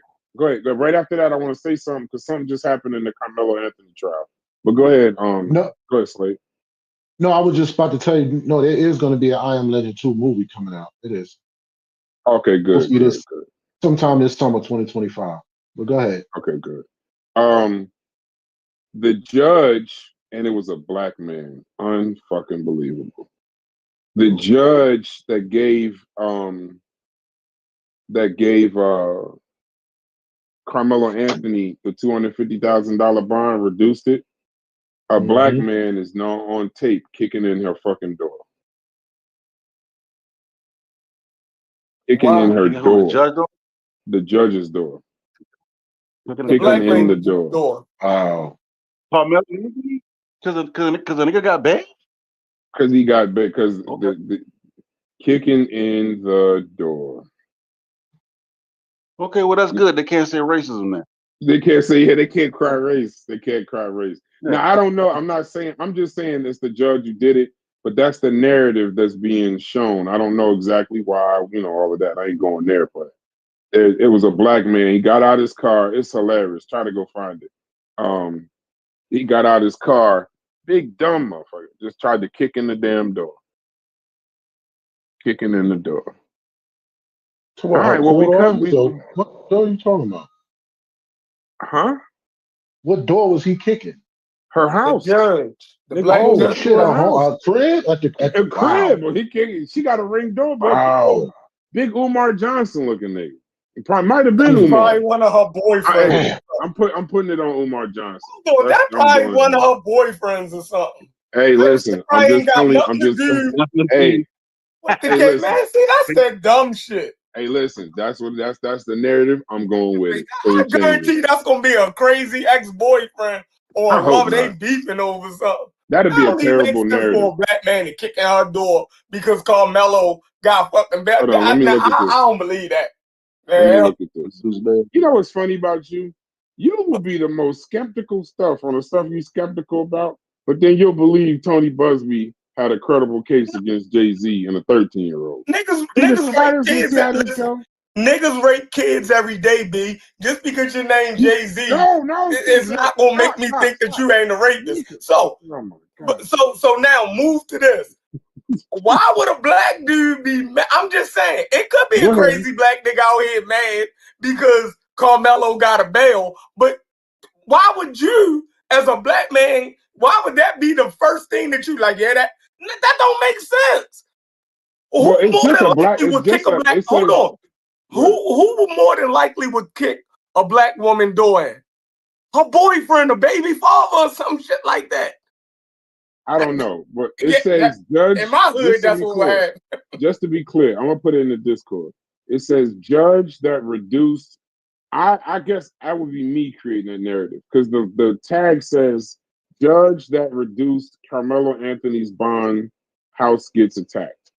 So that's the Carmelo Anthony's bond thing is coming from this because she's getting death threats after she reduced his bond from $1 million to $250,000.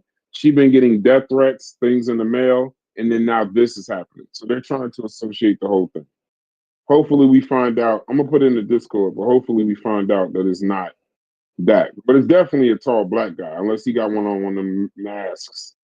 I've been seeing on social media. He left his Jordans, his J's over there, and she not. Nah, he gets out the back seat. What's even funnier though, the guy drives, and this big ass nigga gets out the back seat of this little ass car.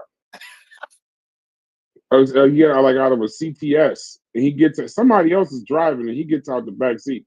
He got gloves on and everything. This shit is crazy. The times we live in. R.I.P. Pope Francis, nigga. And if she a judge, a lot of dudes could be mad at a judge. So it says, "Have you not seen?" Yeah, enemy list is long. Right. Long enemy list. Yeah. Wait, James Brown, the GOAT. James Brown is not the GOAT. Get the fuck out of here. Why The GOAT not? of what? James Brown is the GOAT of what? Of what? Fucking soul and everything. The Godfather of soul. Why would you say old ass niggas, man? If the GOAT of anything in black music, can't have nothing against James Brown. Hold on. You cannot have something against James Brown, yo. The GOAT of anything black, male in music starts with an M, ends with a J. Everybody fall in line after that. That's how it works, bro. There's nothing greater than Michael Jackson. Jackson bowed down to James Brown. You can't do James Brown. I don't give a damn who the GOAT bow down to. He's the GOAT. Michael Jackson's the GOAT. Period.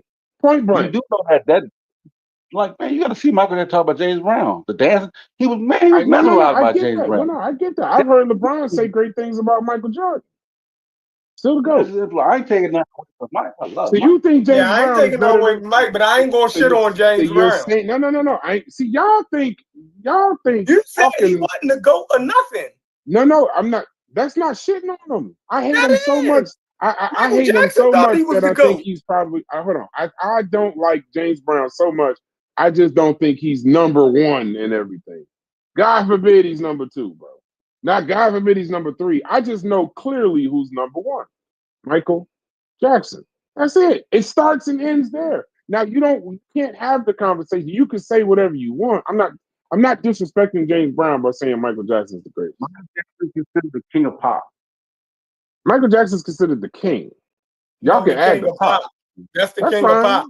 So He's so not a now, better singer than Luther Vandross. so we So are we not live. gonna do that. You feel me? Not- He's the king of Ass fucking pop. niggas. Why are we talking about Luther Vandross and all of that? Like I'm not. No, Listen. because it's categories. He not a better songwriter than Lionel Richie. You dig what I'm saying? So I didn't even know Lionel Richie wrote songs. You write songs? see, there's so much stuff you don't know. See, I know Michael Jackson's number one. so now it's so much stuff you don't know. So are you saying that James Brown is better than Michael Jackson? In some categories, yeah. No, we talk all around because GOAT is all the categories. So put all the categories together. Is James Brown better than Michael Jackson? Not all the categories. I don't think Michael Jackson's the king of R&B. I think I'll get R. Kelly that, yo. R&B Say that shit. again, Sosa. I'll get R. Kelly on some R&B shit. King of pop. Okay. I ain't gonna hate on you for that. But he's not a better. But we're Mike is saying not a better singer than R. Kelly. Yeah. so Yeah, he would be the king of pop. I'll use it like this. Black James male Brown is soul. black male artists. So that would encompass soul, that would encompass pop, and that would encompass R&B. So you could say that James Brown's the godfather of soul, no argument. He's number one in that. You could say that R. Kelly is number one in R&B. I think there's some challenges with that, but okay, because I think Chris Brown is now right there with him. I think if you want to do the R&B thing, I think Chris Brown and R. Kelly is like neck and neck. No, sir. Yeah. I had to go back and look at his discography. Chris Brown's discography musically is diabolical, and so is R. Kelly's. So I'm just saying neck and neck. I'm not saying I would say they're one of them two ain't neck and neck. No way. I would say it's not even comparable. That's fine. Okay, then let's just go R. Kelly because I don't feel like arguing. Let's just say R. Kelly's number one in R&B. So let's just say it. So R&B is R. Kelly, soul is James Brown, and pop is Michael Jackson. Now encompass all three. You can't. You gotta have Michael Jackson is Michael Jackson is the biggest star out of all of them. I'll say that. Okay. Is that good? Okay. He's the biggest star, but we all know that. But can he sing? Can he sing better than Maxwell? No, he can't. Can he sing better than motherfucking Luther Vandross? No, he can't. You dig what I'm saying? Why you keep naming Luther Vandross? Because that nigga was a vocalist. We're talking about. Come on, bro. Yeah, no. Luther is that guy. Don't get me wrong. Luther's that guy. I agree with you, but I'm not as versed in Luther like I know Luther Vandross from my mom cleaning up on Saturday. That's all I know. Luther Vandross cleaning the house. That's all I know from Luther. That's about it. I don't know too much about Luther right now, nigga. The ladies be like, "Oh shit, nigga, that's my shit." Probably the men too. Luther so Michael Jackson is the biggest star. I'll grant, but when it comes to producing music, writing music, then you'll look at Lionel Richie and Prince and them as being over top of Michael Jackson. Vocalists, you'll look at Marvin Gaye and them as being better vocalists than Michael Jackson. You dig what I'm saying? But the biggest star out of all of them, yeah, is Michael Jackson. No doubt about it. The reason Chris Brown fought close to Mike because he dances like Mike. He danced too. Mike was known for being a great performer. You know what I mean? So that's y'all why really that comparison. Nobody thinks y'all really don't think Chris Brown and R. Kelly's catalog is close? No. And it might be my age. Absolutely not. It might be my age. But it's no Chris Brown music that I think is timeless, like R. Kelly shit. He have hot songs for the summer and all this, that, and the third, but that shit, like after that shit dead and gone, it's dead and gone. Yeah. It's microwave music to me. You know what's going on with R. He Kelly? real Drake-ish. He got the Drake-ish vibe to me. Oh, You know yo, what I they mean? telling I us like that we sleep. Diddy. They telling us that we sleeping on Stevie. You damn sure right. No, I You would damn never sure sleep right. on Stevie Wonder. Stevie You damn Wonder is sure right. fucking amazing. No, but the fact that we ain't even mentioned Stevie Wonder. So That's crazy. Stevie, Right, yeah, that's we crazy. didn't even. But see, that's what I mean. Jody Breeze made a good point. Some of Stevie this Wonder is more age. like Prince. Some of this is age. Like I don't know Stevie. I know Stevie Wonder's hits. I didn't know what it was That's like. all you need. You know what I'm saying? Yeah, but it's like 6 or 7. I don't know more. They than all that. hits. Yeah, I know, but I know like 40 Chris Brown hits. Nigga, I could play an hour worth of Stevie. I could play an hour worth of Stevie Wonder songs, and you will know all of them. I could play 2 or 3 hours. And you'll be like, God damn, that was Stevie. I could play 2, like in a versus. Listen, I niggas think got Chris married to Brown, Stevie R. Wonder. Kelly versus would be nice. And it'd R. be Kelly close. and Stevie Wonder? No, R. Kelly and Chris Brown. No, because I wouldn't know half of that shit. Listen, I wouldn't even know half of that shit. Once you get past fucking I Believe I Could Fly and like 5 other songs, Chris Brown gonna fuck him up. Whereas vocally, they're not We're talking in the about same hits. level. I'm talking about hits. Hits, yeah, I mean, probably we might be with hits. Chris Brown I made like so much more music on. Yeah, I'm talking about I don't hits. know. I'm talking about a versus. I'm talking about when I battle artists, Sosa, I mean like a versus. Okay, Such man, versus what 5 hits you like for Chris Brown? You start with your R. Kelly. I want because I didn't know what I'm putting him up against. Because if you're gonna do I Believe I Can Fly and all of that, you cheating. Nigga ain't even gonna put I Believe I Can Fly in it. Fucking bodies. Yeah, Chris Brown don't got nothing that can compete with I Believe I Can Fly. You have to. You would have to. Chris Brown has nothing that can compete with I Believe I Can Fly. So why would we put that in there? Okay, so top 5. Give me a top 5. Hold on. I'm going to the album. Give me a top 5. You know, I just want to applaud y'all in the Discord right now. I appreciate y'all because we literally had a conversation about centers, DEI, West African, age. Like this conversation has ranged. So whoever's listening to this, you're welcome. Go ahead, bro. But the fact that we about to finish with Chris Brown versus R. Kelly, I never know where these conversations is gonna go. So go ahead. Go ahead. Give me the top 5, and I'm looking at R. Kelly and Chris Brown right now. Top 5. I'll go off for Bodies Calling. I'll go Bump and Grind. Shit. I got that. Somebody got that song. You can just do Chocolate Factory. You can just name the top 5 songs off Chocolate Factory and end this shit. You ain't even got to go through all the fucking albums. This shit ain't it. Come on, bro. Or 12. Kill this nigga Sosa. I need a Twitch, bro. Because some of these songs, because y'all old as hell, you'd have to hear them to know. Because I could go Take You Down. I could go Forever. I could go Say Goodbye. I could go Loyal, Lil Wayne and Tiger. I can go Under the Influence. I can go yeah. Like come on, man. We'd have to do this. Where can we do this? Matter of fact, we could do it. We could do it in here. Pause. We could do it in here. Me and DQ did a versus in here of I think it was Dr. Dre's production versus I think it was Pharrell's production. And I think I won by like 1 or 2. I think I win this by 1 or 2. So whichever one of y'all love R. Kelly, we're gonna do a versus in here. I'm gonna do Chris Brown. Pause. That's how we'll do it. So y'all pick y'all little 20. I'm gonna pick my 20, and I promise you, and we'll let the Discord decide. Just do it like that. Brad, I'm gonna put up 12 plays. Did you get a Chris Brown album? I'll put up 12 plays. That's early R. Kelly, dude. Hey, nigga, look, your body covering on there, goddamn bump and grind on there. It seems like you're man, come on, bro. Just I'll take 12 plays, nigga. No niggas be making babies, bro. No songs that made it into the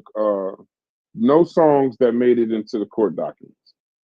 None. Oh shit! God damn, bro. Jesus Christ. I don't want to hear your bodies calling me. That song's about him having relations with a child. Yo, so what's the name of that song he did with Ron Isley? Was It in seems the video. it seems like you're ready. It seems like you're ready that is a song? Diddy special.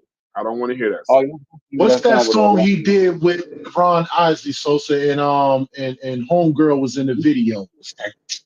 What the fuck is the name of that shit, man? You know what? Y'all should be embarrassed that y'all said it seems like you're ready. That song is about him and a damn child. I don't know that. I don't know about all that, bro. You act like motherfuckers know that. I don't know. Come on, bro. You know Don't put what? niggas in a box Sosa, like you that. know what? The chat just killed my point. Don't put The niggas chat in just a killed my box point because a versus is also the songs he wrote for other people. I can't win that. Definitely that. I can't win that. Definitely win that. Yeah, I might have been bugging. You know, I'm actually bugging because as soon as you play "Step in the Name of Love," the verses is over. You know, he wrote "Fortunate" for goddamn Maxwell. And I was just thinking about this. He wrote "Fortunate" for Maxwell. It's one of my favorite songs. Okay, I stand down. R. Kelly is better than Chris Brown. I stand down. If I got to think about it and try to figure it out, and I'm missing Fiesta remix, Ignition remix. Nigga, that nigga was a remix king. Yeah, I'm missing all the remixes too. Hotel with him and Cassidy shit. Yeah, that's what I said. I'm missing I'm not thinking about. I'm thinking about MTV releases. I ain't thinking about like the actual R. Kelly. Even the album he had with Jay-Z. It's like 3 on there. Yeah. R. Kelly, yeah. If I add in the songs he wrote for other people, it wouldn't even be close. He's definitely a better talent. Definitely talented. Vocally and writing. Then that might not be a better dancer than Chris Brown. But that No. But I mean, like, I always take dancing out. I always take choreography out. I always go writing, singing, arranging, because people don't pay attention to arranging music either. If you follow music, arrange just how he, yeah. R. Kelly might damn near be fucking with Michael Jackson on the boat. But Michael was a good ass performer. Was a great performer. Yeah. So then, Mike was a hell of a performer. But let's go. That's where he might kill all these niggas at. All these niggas die at the performance when it comes to Michael Jackson. I don't give a fuck how y'all can sing, right, in studio. Nigga, if we gotta go on stage, you ain't fucking with Michael Jackson. Yeah, but I gotta do the Michael Jordan thing too, bro. Some of y'all old ass niggas was falling for some simple ass shit. That moonwalk was some simple shit. And y'all lost y'all motherfucking absolute mind. That shit was simple. That shit was not no. I bet you can't do it. I bet you can't do it. I could do it when I was a kid. I can't do it now. I got these bad ankles. Hey, Grassham, listen though. Why you trying to highlight my badass ankles now? Does that make you feel better? No, not with these ankles. I can't do it. Listen. I remember as a kid, right? Like they don't even do it like that no more. Niggas used to line up for the Michael Jackson video premiere, nigga. I watched Thriller. That shit would come on regular TV, nigga. That's what I mean. Nigga, that shit would break through TV. Whatever you was watching, it'd be like special event at 8:30. Nigga, whatever you watching, cut off, and Michael Jackson, and everybody run in the house to go watch the Michael Jackson event. Y'all don't understand this shit. No, but that's what I mean, though. That's the Michael Jordan thing. The reason why y'all still stuck on this Michael Jordan is the greatest is because y'all niggas was watching Space Jam, fucking the DVD, the Come Fly With Me, and going to the park dressed like the niggas singing Gatorade. That was before all of that. Before all of that, bro, we was watching him play ball, basketball. No, y'all wasn't. I was. I can't speak for everybody else. No, you were. No. Okay. If you, nigga, Michael Jackson and them had their own TV show. They had their own. That's a fact. Look, Brass. Michael Jackson had. What the fuck TV show did Michael Jackson have? Nigga, they had a variety show. They had, and then they had a cartoon. They had cereal. He had a Michael cartoon. Jackson been that Yeah, nigga Mike had a before the cartoon, moonwalk. bro. A nigga, listen, before moonwalk, Michael Jackson was already that nigga. So you talking about the moonwalk, nigga? That was that's Michael Jackson. Yeah, I can't, but I'm not here to compete with y'all motherfucking childhood, bro. What y'all used to eat cereal and shit. I'm not competing with your motherfucking. It's not about you How competing can with I the tell you? How childhood. We can I just tell giving you you that the Michael history. Jackson? We giving you the Y'all history that listen. you don't have Y'all no giving you the niggas used to history watch because obviously you cartoons don't on know. Saturdays, bro. No, y'all used to watch cartoons on Saturdays, fucking cereal and all that shit. That's fine, bro.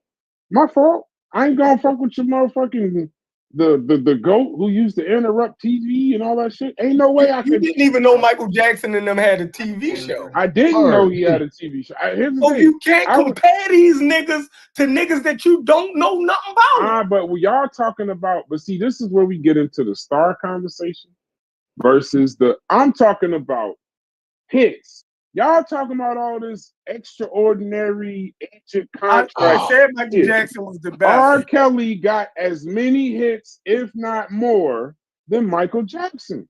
Period. I can agree with that. Listen, that's R. Kelly though. I'm not fighting it. R. Kelly is amazing. That's all I said. That's all I said. I said no, you R. tried to Kelly. throw Chris Brown in them in there. No, that I shit took is Chris Brown. I disgusting. fell back on Chris Brown. I'm saying R. Kelly got as many, if not more, hits than Michael Jackson does. Yeah, but Mike, of course.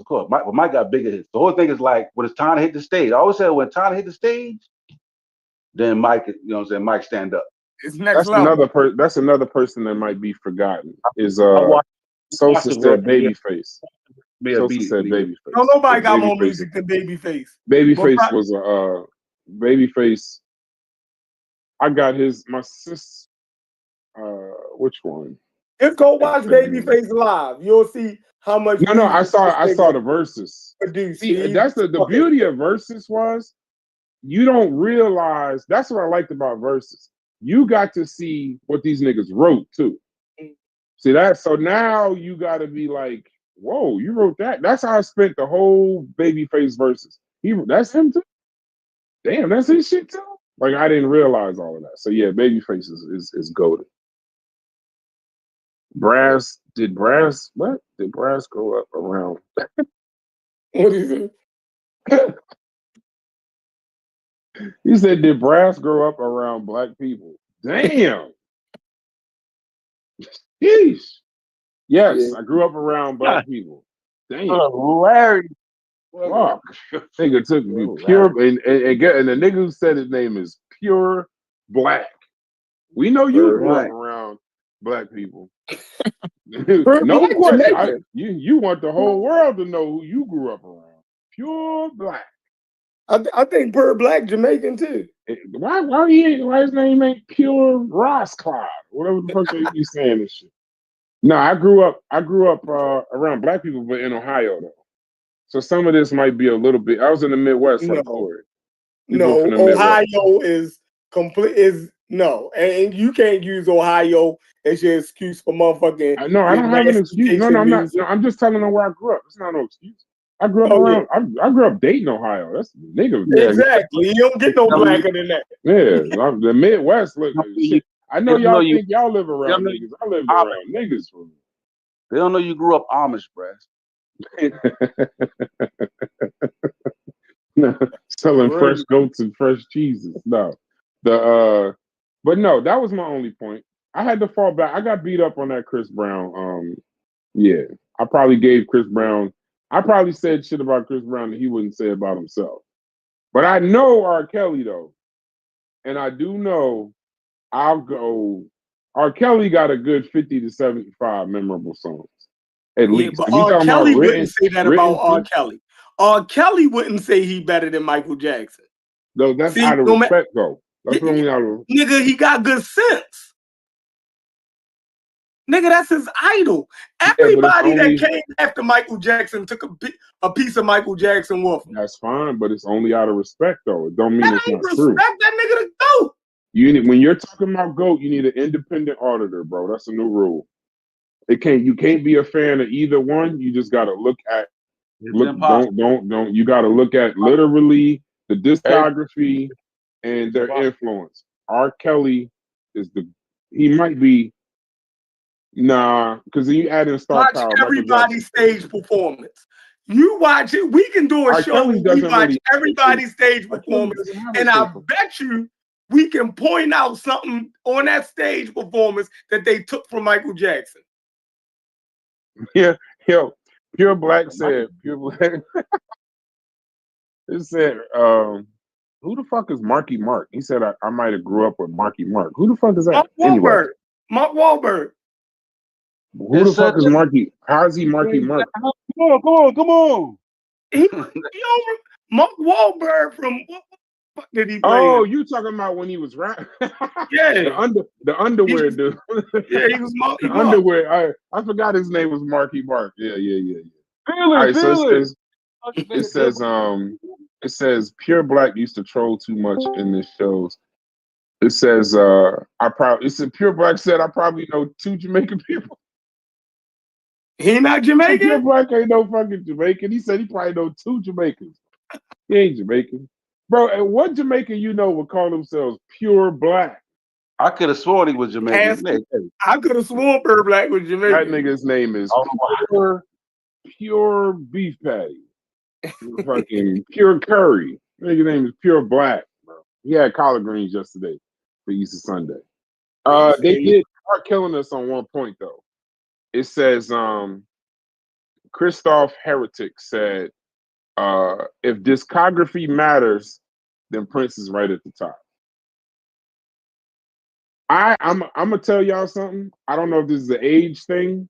I'm not a big fan of a lot of Prince music. I know like 7. If I had a gun to my head, I could probably name 7 Prince songs. Me too. I'd be dead. If you told me to name 10, I'd be dead. I respect his talent, and I know what type of star he was, but I wasn't into the neo soul rock shit that he did a lot. You know what I mean?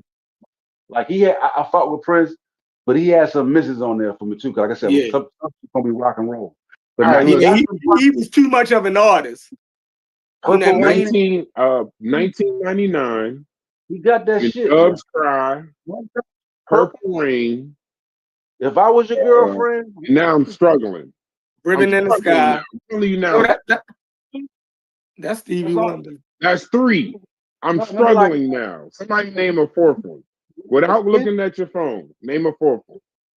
No, what? If I Was a Girlfriend? I'm trying to say if I was If I Was Your Girlfriend, that's 4. I've never heard that song before, I don't think. If I Was Your Girlfriend. I don't know. That sounds like some really old shit because you're doing horns. Nah. That's natural music. No, but okay, wait. We named 4. 1999, If I Was Your Girlfriend, When Doves Cry, and Purple Rain. Keep going. Little Red, let me help y'all. Red Corvette. Let me help y'all out real quick. You Got the Look, Raspberry Beret, Nothing Compared to You, Kiss, Seven, I Want to Be Your Love. The only reason why I know is because I'm from the same city that the motherfucker was born and grew up in. So that's the only reason why I know him. I wasn't much of a fan. Okay, that's 10 though. Okay, so that's 10. That's good then. That's 10. And I know all of those. I just don't know them off the top of my brain, but I know those other 5. So 10. So I don't know about the discography with R. Kelly and Michael Jackson. I don't know. I don't think you can. I don't think they. Now, I had his album like I think it was Under the Graffiti Bridge. Oh, Diamonds and Pearls. Diamonds and Pearls was a dope song too. Shit for the Batman movie. I think Scandal was on that one. That little Scandalous something. Anyway, he got some hits, bro. Like I said, no, I'm not saying he don't got hits, but for some reason, I think that's why Kendrick Lamar said that bar about him being Prince and what's the name being Mike Jackson. Prince to me is seen as a better artist, like the craft part of music. I mean, that nigga play every instrument. That nigga play guitar, fucking piano. Like the motherfucker's a legit artist. Like he ain't playing. He writes, he produces, so he need to be slept on. But in terms of like if he had to put up a Prince album, I don't think Prince has an album that can compete with Mike, one of my classic albums. I don't know. Ain't Purple Rain like a big? I thought that was like a big time. Like No. You're right. If you said Michael Jackson, shit, Thriller album, Bad, Not fucking with Thriller. fucking yeah, Michael. Yeah, you know what's funny? Michael Jackson, as far as like star, I think when you know how like they be having these sports conversations and they be talking about stats and they be like, this guy broke this record, and then it always goes, well, Wilt Chamberlain actually broke the record first, but we don't count him. You know what I mean? Like it'd be like, this guy grabbed 30 rebounds in the game. Well, you know Wilt Chamberlain grabbed like 50, but we don't really count what he did because whatever he was doing was just crazy. That's Michael Jackson, bro. Michael Jackson, the shit he was on. I ain't never seen motherfuckers fall out. I remember when I saw that documentary about Michael Jackson, I thought motherfuckers was capping when they said people would see this man and fall the hell out. Not at concerts. I'm talking about like on the street. Yeah, you gotta say Michael been a star since like you normally don't see that. He been a star since he was like 7, like 8. Like, you know what I'm saying? You don't see a child star continue to go right. up. I don't normally happen. Nigga, it got bigger. It got bigger and bigger. Pause. But what? Yeah. Pause. But why? The group. But hold on. But why though? Why?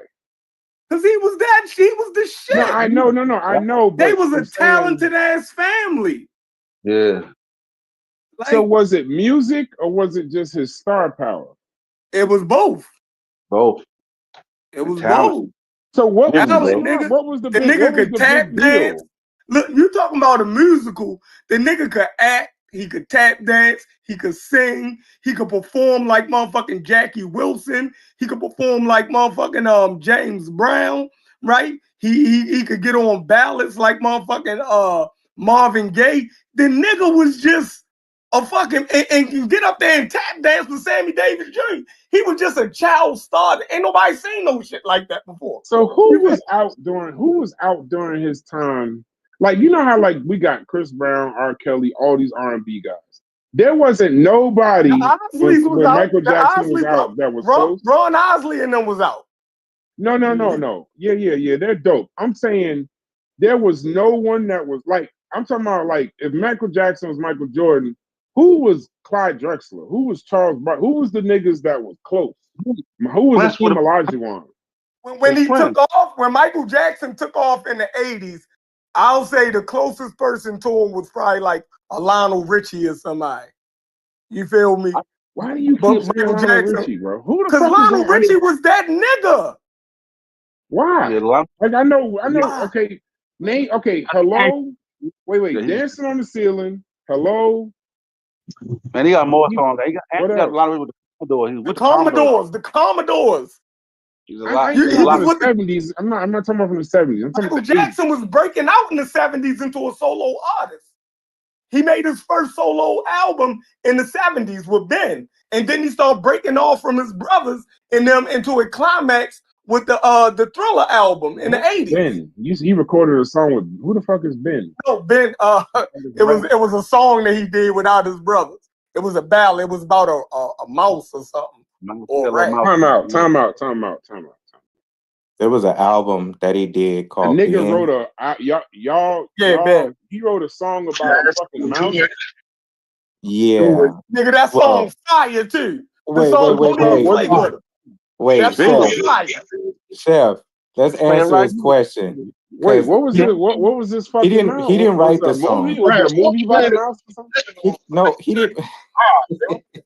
He didn't write the song. He was covering the song, and that Ben album was really a lot of songs that was already out that they just had him cover. He was just a little kid when that Ben album was compiled and put together, but it really wasn't an official album. It was just a compilation of different songs that he covered as a kid that they compiled together and called it a Ben album. I think back to the point. Hold on. I think the first one he came with, he stumbled a little bit because that was doing that little disco. Remember, he came with the "I Want to Rock with You," the album "I Want to Rock with You," and that was fire, off the wall. That's off the wall. That was fire. Yeah, I love Off the Wall. That wasn't no stumble. Off the Wall was good. I love Off the Wall, but he didn't. But that didn't really hit the mark for him. Like when you look at the history, they thought they didn't really appreciate Off the Wall back then. But the Thriller albums would really set them off. You feel me? Nobody thought Thriller was gonna be able to do that. That was God. This lady fat. Jesus. But Thriller was his first crossover album, because Off the Wall, he was still, if I can use this term, he was still a nigga with Off the Wall. But Thriller transitioned him into this new genre that he invented. Well, I almost say they invented for him, called pop. Yeah. And so Thriller opened up his fan base to a much wider audience that wasn't just black folks and, and middle-class black folks. So, but y'all still not explaining one thing to me, bro. And I hate to keep going backwards, but there are people watching us. What the fuck did he? What's up with him and his mouse, bro? He wrote a song about a mouse. No, that's what he was a kid. That's an early. So he was a child. That's not really. That's I know, but he as a covered child, that. I didn't. But why? Why did he write a song about a mouse? And why did y'all like it? It's a dope song. It's a dope song. What is he saying about this mouse? I don't think his best friend. That was his best friend. Mike This ain't have nigga was no fucked up friends. off the gate. Just listen, bro. Mike ain't have no friends outside of his brothers and some adults that looked at him like, but he didn't have no friends outside of his brothers, bro. So Ben was his friend, bro. Now, if you go watch the movie, you see what happened to Ben. Mike shed a tear. Mike shed a tear based off what Joe did. Joseph killed Ben. Yeah, Joe killed Ben, man. He killed Ben. But just go watch the movie, Brad. So Bro, you'll see what happened. listen. I know now, bro. I know now. There's nothing I could tell y'all about Michael Jackson if y'all sitting up this bitch. That I got. Bro, don't ask and then get ahead. I'm glad that this shit is recorded, bro. Y'all niggas literally just sat here and said you don't know nothing if you ain't know about him singing to a motherfucking knowledge shit. That's nothing. Brad, don't do that. Brad, you already they can pull anything on y'all. Brad, you already done seen white people fall out when Michael Jackson walked on stage. I have black people too, not just white. Right, so let us have Michael Jackson beautiful song that he want to sing about a mouse. Let us have the song fire though, bro. I backed up. I know now, Chef. I know, Chef. There's nothing I can say about Michael Jackson if all of y'all are really in here saying with a straight face. When you listen to the song and watch the movie, you might shed a tear and shit. He ain't had no friends. It's a song about a fucking mouse. That's fine, bro. I know now there's nothing I can say. There's nothing I can. How the fuck can I fight? Y'all are literally grown as fucking here telling me how fire a song is about a goddamn mouse, bro. There's nothing I can say, bro. He's the greatest. It's a rat. It's not a mouse. It's a rat. It's a rat, not a mouse. So he was singing a song about a fucking filthy rat. You want me to sing you the song? I'll sing you the song. No, sing him the song. I don't want to. I'm not gonna be indoctrinated. That nigga indoctrinated y'all niggas. I don't want nothing to do with that shit. Don't sing that shit. Don't even tell me that shit. It wasn't a rat. I don't want to be walking around the earth saying, "Yo, you heard that song Michael Jackson wrote about? What's his name?" Listen, y'all. Now every time somebody bring up Michael Jackson, but I promise you, every time somebody bring up Michael Jackson from this point forward about life, I'm gonna ask niggas how they felt about Benjamin. I promise you. Why you pick Ben as the pinpoint to say Mike ain't bro? That's some fan the fuck out bullshit right there, bro. Y'all niggas, you try, and you know what? This is going bugged out about you, Slave. You told me if I watch this shit, I'll be crying. Your ass is crying about Michael Jackson singing about a fucking rat.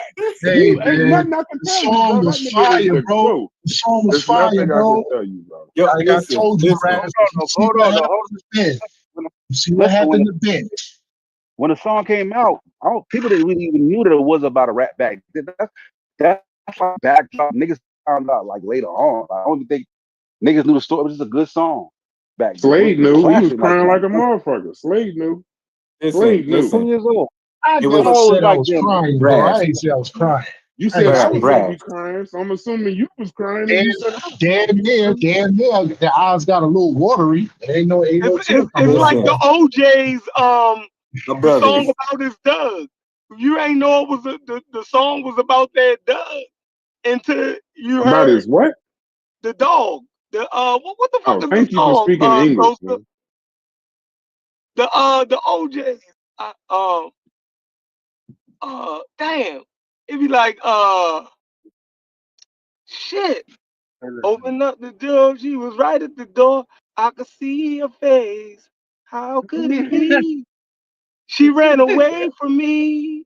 My best friend's gone. Oh, I really miss you. Damn, I really miss you. Oh, that ain't OJ's. That's Master P, nigga. That's Fuck wrong with you? I know that melody I right really there. miss you. Homies, even though they gone away. Yeah, that's what it got. It's from the OJ's. That's right. Damn. But yeah, the song is actually about his Doug. His Doug ran away and came back.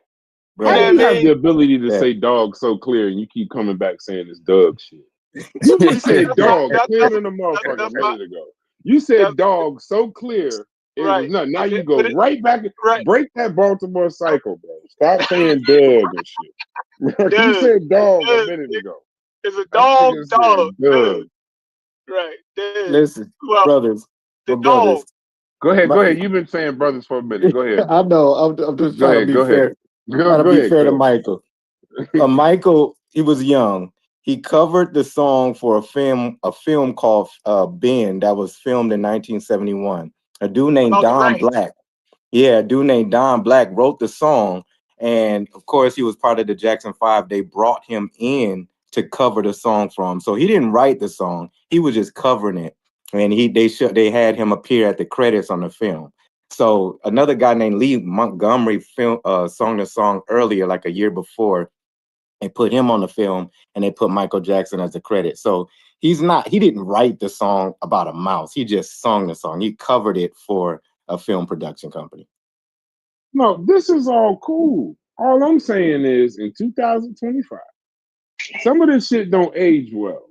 Because in 2025, you're telling me he sang an amazing pop, R&B, whatever it was, soul, whatever it was at the time, song, and the shit was about a rat. And niggas was crying and all that shit. That means he's Thanos of music. Yeah, he could do if you can do anything, if you can get y'all, because y'all talking about this shit like y'all back in that moment. Like the way y'all talking about this with such reverence, y'all back then. I can't fuck with the conversation, bro. I have nothing for that. I have no retort. Like, yeah, Michael Jackson's the GOAT. He's the GOAT. You're the one that brought Raz. You brought up Mike. No, I didn't, but no. I had no idea that No. Guess what? I had no idea that this nigga could sing about a rat. And motherfuckers be like, it's the greatest shit ever. I had no idea. So yeah, I brought him up. He can sing about anything. He can sing about I didn't know he could do that. Like, versatile. He was versatile. Versatility, bro. On his TV show, the nigga could be in the classroom singing about ABCs and the shit'll be fire. You feel me? The nigga was just super talented. Okay. You know what I mean? Like what I can't fight a nigga singing about rats. So if he's singing about rats and y'all saying it was cool, nigga had a variety show. I'm learning so much. He had a variety show. Nigga had a cartoon. Like I didn't know none of this shit. I thought he was just dope. I ain't think he was motherfucking Men in Black before Men in Black. So yeah, his level's dope, nigga. Michael Jackson. He's the dope final boss. Hey, Chef. He's Hey, the Chef. final boss. Hey, What up? hey, Chef, What time Chef, y'all you do forgot, Chef. review, the Mike movie played, review Mike, tonight, Oh shit! Thank you, Corey. I ain't even make the flyer yet. yeah. Let me make the flyer real quick. Yo, Chef, you What forgot, time? Chef. You Agreed on. forgot to I think we mention, agreed on 8 o'clock. Mike even played the zombie, bro. Mike At played 8 the o'clock, zombie and pulled that shit off. Wow, what's wrong? because I'm going And to a see the, I'm scarecrow. going to see the And a movie at scarecrow, 6:50 bro. Eastern time. We could do the Michael show Jackson later if played you the want. zombie and got it and got all, bro. Did Do good. it about 8:30. That way I'll be on my way home. No, you won't be have left the theater yet. The movie 2 hours and 17 minutes. Oh, wait, 6:30. Wait, 6:30 your time? 6:50. So basically 6:50 your 7 time. o'clock. Yeah, Yeah. no, but 6:50 your time is. Aren't you an hour? You in No, that no. time zone? Oh, Eastern He Standard the when I same as go home. us. He Eastern. You're on Easter, so Yeah. you want to do the show tomorrow? Give Corey a chance. No, to I speak? want to do it tonight. No, he want to do it fresh. He want I'm it gonna be fresh. fresh. I'm gonna be fresh out the theater. All right, so 9. So then we'll do 9:30 then. You want to do 9:30? Give them time. That's fine. 'Cause the movie I mean, 2.5. I The mean, movie 2 hours. I could be coming in like if y'all started at 9 o'clock, then you know what I mean. Y'all could have it already going, and then by the time it's time for the spoilers and shit. Watch the credits, Corey. Don't get up and just leave. Yeah, it's 2 post-credit scenes. Oh, is it okay? Okay, so stay. All right, yeah, all right. So then we'll do it because it's with Chief. So Chief is 6 o'clock. So yeah. I'll set it for 9 o'clock. Let me do the flyer real quick. Yeah. All right. That's all I wanted to know. Can you you're not even compare you're the gonna be so happy. DEI. Corey, you got to can finish you what you were saying about DEI. I ain't gonna have time. I ain't gonna have time to do it. Listen, if No, y'all I'm gonna talking be about still right on, now. if y'all still on in 45 minutes, we could do the DEI. Okay. I got a truck just pulling up, so I got to get this unloaded. Okay. What you saying, Cuban? Was that Cuban saying something? No, that was Mongo. I think it was Cuban. Cuban. No, I'm about to say I'm about to go home and watch that movie again. Sinners. I'm gonna watch it again. It's worth it, but to me, once I seen it in the theater, I don't want to see it nowhere else.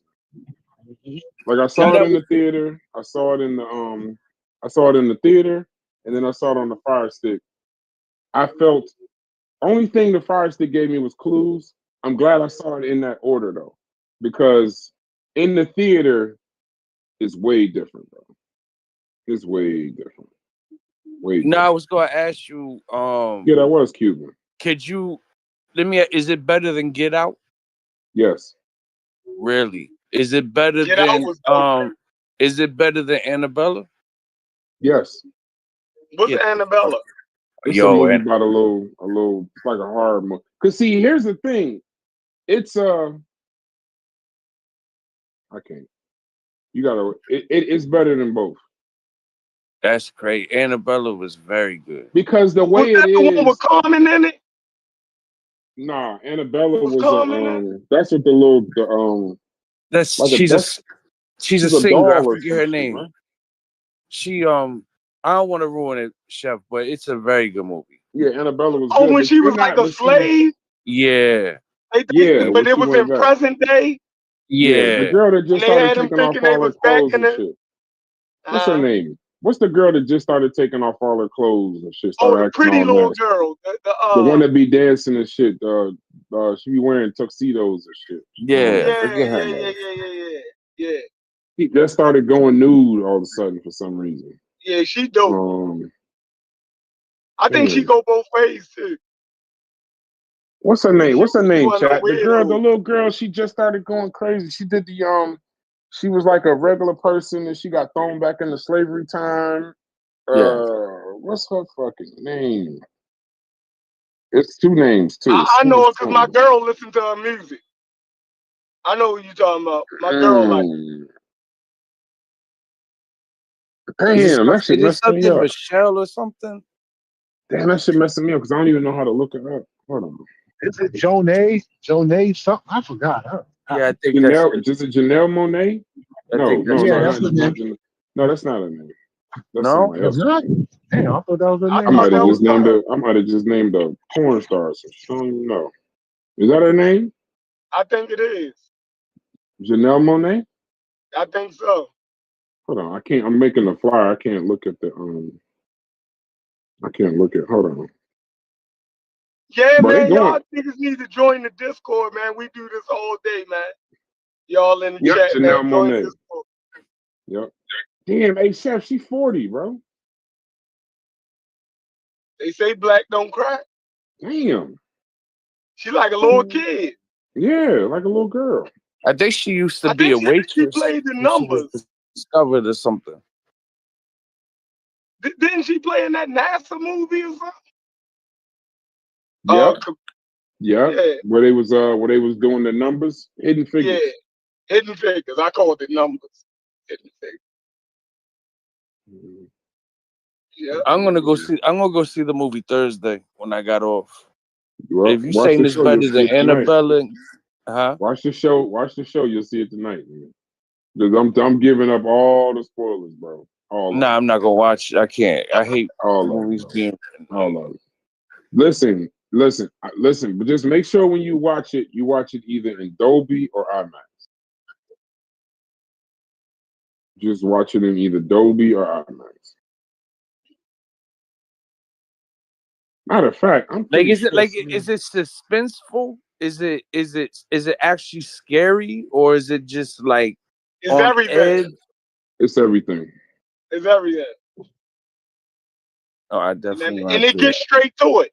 It don't Yeah. prolong it. It gets straight to it. Like it ain't even it ain't no plot to it where they tell a backstory. The backstory they tell in the musical. Like when they're like in the middle of them fighting them motherfuckers, that's when they telling the backstory. It's crazy. You feel me? Would I Like ruin it if I told you the 3 movies it was like? Uh, Would I ruin it? Because I got in the vein of 3 movies. Everybody says the main 1 movie, but I think it's 2 other movies also. What's the What 3? It's a mix. Now, when you see it, everybody's gonna say "Dusk Till Dawn." That's the first thing that's gonna make you I think see in your that. I head. see It's that. a fucking Dusk Till vampire Dawn. movie. No, just don't. I'm not gonna ruin it for you. But there's Okay. 2 other movies that it's like that I got from, because I'm a movie person. Like I will sit and while I'm working on something, watch a movie while the car driving, shit like that. There's this movie called, and it's a little known movie. You ever seen this movie called The Faculty? Yeah, hell yeah, with the water. With the water with Usher. Yeah, It's got yeah. some tenets from that. That's the feeling that I got. Matter of fact, it's 3. And then the other one is this movie called The Thing. You Yeah, ever Talking seen about The from Thing? Mhm. Where they in You like talking about? the frozen place Yeah, and it's a monster that's and shit like that? that's a classic. Right. But then there's this last one. You ever see Tales from the Crypt Demon Knight? Yeah. I did. It's got a lot. It's Chef, go watch that movie. It takes from all 4 of those. That sounds bugged out. But also with motherfucking 12 Years a Slave damn near. Like the And beauty of who made the movie? Ryan Coogler, Wow. the nigga Okay. who made Black Panther and did all Yeah, the Creed yeah, yeah, movies. yeah. Yeah. All right, I gotta go see this. You gotta see it. Like don't wait. this is It gets one of straight them to it. ones. Yeah, it's one. Yeah, This is bro, one of they them straight ones. dope. This is one of them ones. Remember, This is one of them ones. it's during the Jim Crow South. So remember, keep that in mind. But you know what's funny about that part? My mom said this too. It's the beauty of that though. As thick as the time was, Yeah. it was the beauty of Reconstruction, the beauty of the Jim Crow South, like the beautiful part, They was trying to get shit done. Yeah. right. They was doing for self. I say that. Yes. Yeah, they was trying. They was trying. Yes. But Yeah, like you that's the word. said, That's what I go. They was trying, bro. they was or trying. you was always saying you was already seeing modernity and what was going on back then. The seeds had already been laid. Mm-hmm. right? Falls wise with the Asians, you know what I mean? Everything like you saying it, you Yep. saying it. Yeah. You feel me? Yeah. You saying the seeds being laid. Now had blacks wanting to have some type of equity in America, but it was taken away from them or swindled away from them. Even the fact that they were still sharecropping and doing the same things that they was doing in 1850, they was doing in 1930. You dig what I'm saying? So that plus the elements of the whites doing bad business and having the power to take black people money. That was, you dig what I'm saying?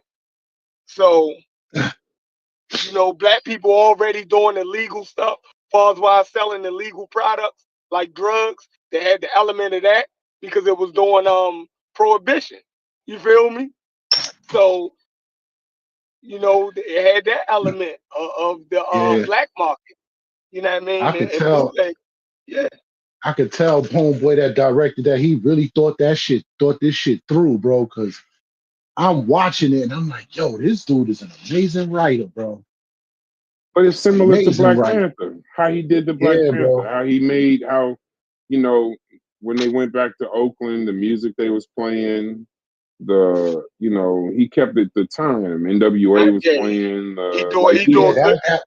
In the barn, that shit was wow. I was like, yo, look at this, bro. They even had Chef. You probably know which tribe this is, but the ones that move their feet real fast with the outfit on and shit. Yeah, they had that motherfucker in there. They had right? that motherfucker in there too. I was like, yo, what the fuck? I said, oh shit. I even heard some West Coast music. I seen some Bloods and Crips in there. God. Yo, you the worst, man. Sosa not here, man. He gone, man. Nigga, we got 20 people listening. So they see this fucking movie. They'll be all right. I know They'll you be don't all give right. a shit. I get it. I don't really. You know I don't. That's what I'm saying. I know you don't give a damn. The movie was that damn good, bro. I just it can't was, hold it, bro. bro. It was. Can't. If you can't, that's what I'm saying. Like, this is, I can't even think. Remember Endgame? Remember trying to explain what happened in Endgame without telling them what happened in Endgame? It's impossible. Mm-hmm. But remember how good you felt after Endgame? I tried. And you wanted to tell everybody, like, yo. I remember when they did the Thanos snap on Infinity War. I had friends who still hadn't seen it and asked me about it. And I was like, I can't, bro. You just got to go to the theater. You got to go to the theater. I can't. Endgame was that. Call me. I'll tell them all about it. I still watch that fighting scene. Sometimes I just go yes, I do. And pull up the instant. Nigga, when they start fighting motherfucking Thanos, them three, when they, man, that shit was the hardest shit you ever fucking seen on a movie screen. The crazy shit is, bro, they knew how powerful Thanos was. They still went out there and fought. A lot of them died, but a lot of them didn't know how powerful he was, bro. They just went out there to fight. Nigga, Captain America put that work on him. Fuck what you heard. Let me tell you how fanned out I was over Endgame. I got chills still to this day. Try to watch the reaction. You know how they got, like, they be filming the theaters when shit be happening? Nigga, they kids in the movie theater. Oh my God, nigga. Watch the motherfucking hammer. Oh, yes. Watch the reaction. Yeah. When oh, man. Hit, yo, and that shit came back. And it was Captain America. Yo, the whole fucking movie theater erupted, yo. Nigga, listen, when that nigga said, when the worst Captain America ever, but now this is Monday Night Quarterbacking, but when I say this motherfucking, when that motherfucker said, on your left, Cap, nigga. Oh, yeah. Nigga. When that nigga said, because I just knew Captain America was about to get fucked up. I ain't know what, like, you literally, it was perfect. There was so many scenes in there with just in that fight scene. Like, remember, Hulk snapped, and then he looked up, and remember the phone rang, and you realized everybody was back. So then you looked up, and then the missile hit. And then everybody went underground with the water and all of this, that, and the other. And then you see Thanos sit there, and then he say the bar of all bars. You couldn't deal with your failure, so it brought you right back to me. He said it, and I'm not gonna kill half of y'all this time. I'm killing everyone. We're gonna start from scratch. He said, I know my error. I should have killed all of you. When they was all now, remember they was all fighting. Fuck that. We about to do this in-game shit for a minute. Y'all cut me off whenever. Remember when they was all three of them niggas was fighting Thanos, they couldn't beat him. All three. And remember, right when he was about to kill Thor, remember, that's when we all knew, if you're a Marvel fan and you followed it like through the whole Marvel universe, remember when they was doing that scene where they was picking up Thor in Age of Ultron. In Age of Ultron. And remember, it moved just a little bit when Captain America picked it up. Nobody else could even budge it, but it moved a little bit, and Thor was kind of like, Thor looked like, oh, this nigga can do it. Thanos is a god. Like I said, bro, he forgot that nigga was a god too. He forgot. My nigga, when that fucking hammer went to motherfucking, when you saw the hammer moving, and motherfucking Captain America picked up that fucking hammer and started fucking Thanos something, nigga. He worked that bitch better than Thor. Golly, and did the lightning. He worked that bitch better than Thor, yo. He fucked Thanos up with that bitch, uppercutted him with that bitch. Yeah, but the beauty of it though, the beauty of Endgame was when Thanos was like, all right, you got that, and then he started fucking Captain America. Fucking him up, bro. He started, and then he's sitting there, he picked it up, he strapped his shit up, was sitting there, was looking, and then you saw all them motherfuckers just he looked, and when that motherfucker said, on your left, Cap, and motherfucking God bless the dead, Chadwick Boseman walked out. What movie was that when Thanos beat the shit out of the Incredible Hulk with it just his hands? That was Infinity War. Bro. Yeah. He beat the shit out of that nigga with just his hands, bro. I didn't know his hands was like that. He was taking the punches. He traumatized. He traumatized Hulk. Hulk couldn't even turn no more after that. He traumatized him. That nigga said, no. Bro, he tried to get him to come out. Hulk was like, no, nigga, bro. He like Tyson him. Couldn't believe it, bro. When the Hulk was scared to come out, that's crazy. He put that nigga in the Lex Luger. Lex Luger. Bro, he picked that nigga up and put him in the backbreaker. But nah, bro, dropped him right on the ground, left him there. That shit was crazy. Somebody was saying something. Thanos had them hands. That's hands, bro. I didn't like the fact. If I had the clip on my phone, let's see if I can find it. I didn't like the fact that Hulk could come out. I didn't like that part. I was like, what the fuck? You know, I'm a Hulk. I'm a Hulk fan. I'm a Hulk fan. The fact that he couldn't change Hulk no more. Man, he got his because he got his money. Bro, he couldn't do nothing with him, bro. Hey, Sosa, he did a Fetty. Nigga can't come out no more. Can't come out no more, bro. That nigga got beat up and couldn't come out no more, bro.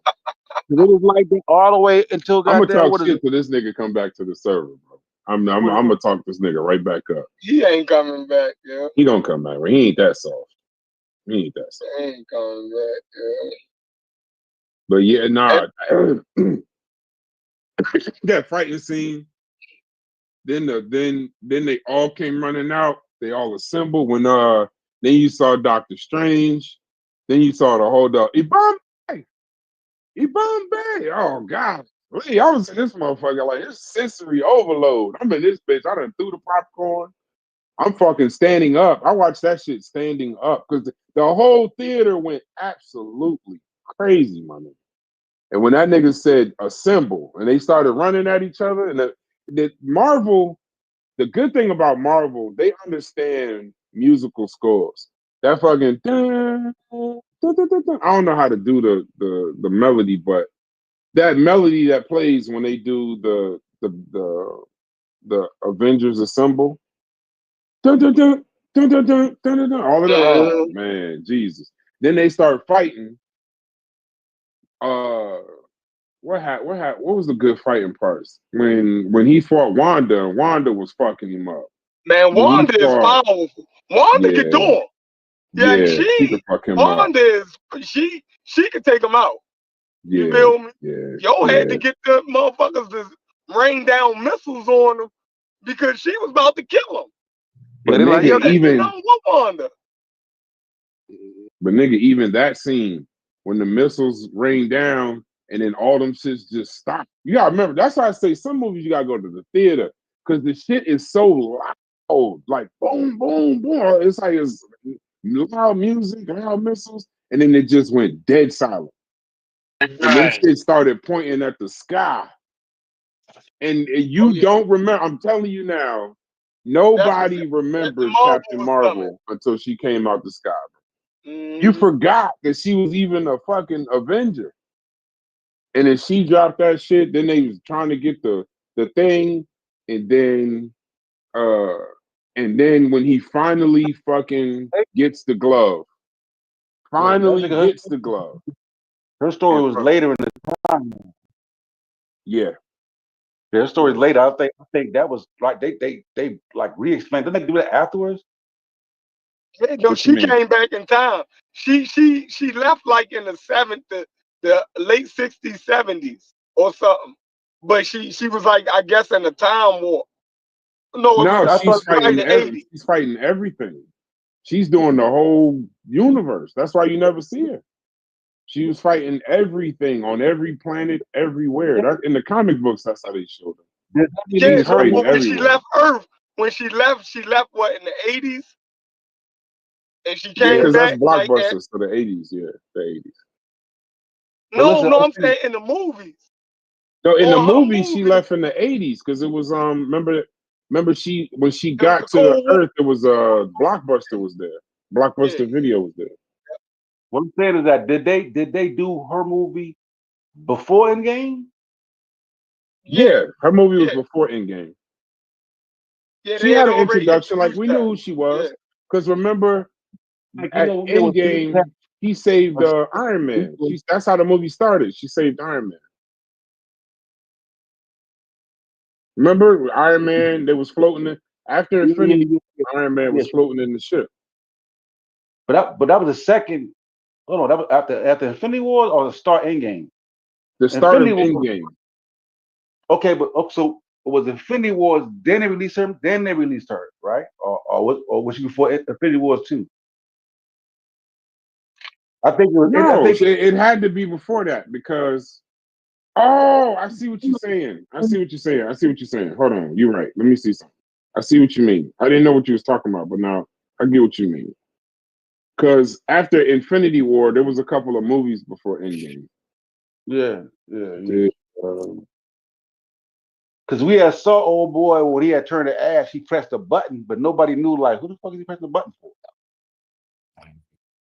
No, then you're right. No. Having all the then you're right. Easter eggs. You're right. And they was already like, I think it's gonna be right. Her movie came out after. Infinity War. Because when he pressed the beeper, he ran to the back of the car and pressed the beeper. He was calling her. Right. He was calling her. And that was like the introduction of the Captain Marvel movie. Because people had figured out that was her symbol or whatever. Right. He came. Hey, that's a good catch. Yeah. Yeah, it came out the next year. Infinity War was 18. Captain Marvel was 19.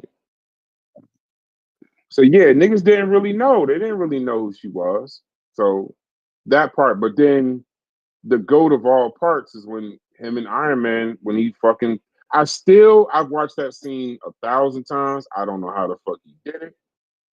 But when he took them stones off of the gauntlet and snapped the finger himself, I still don't know how he did it. People have explained it to me. I still don't know how he did that shit. He ain't supposed to be able to do it. Like that was the stretch part, I think. That's the part where you gotta kind of be like, it's a movie. Yeah, how did he do that? I always try to figure that out too. It's a movie. Everybody that when you press it, you just like, it's a movie. You gotta end right there. Part didn't make sense. Cause you see what happens in the Hulk. Other way of them getting them shits from him. So they I'm have saying you to, see what happens in the Hulk born when he did it. right. So ain't no way he really is. He should have been over with me.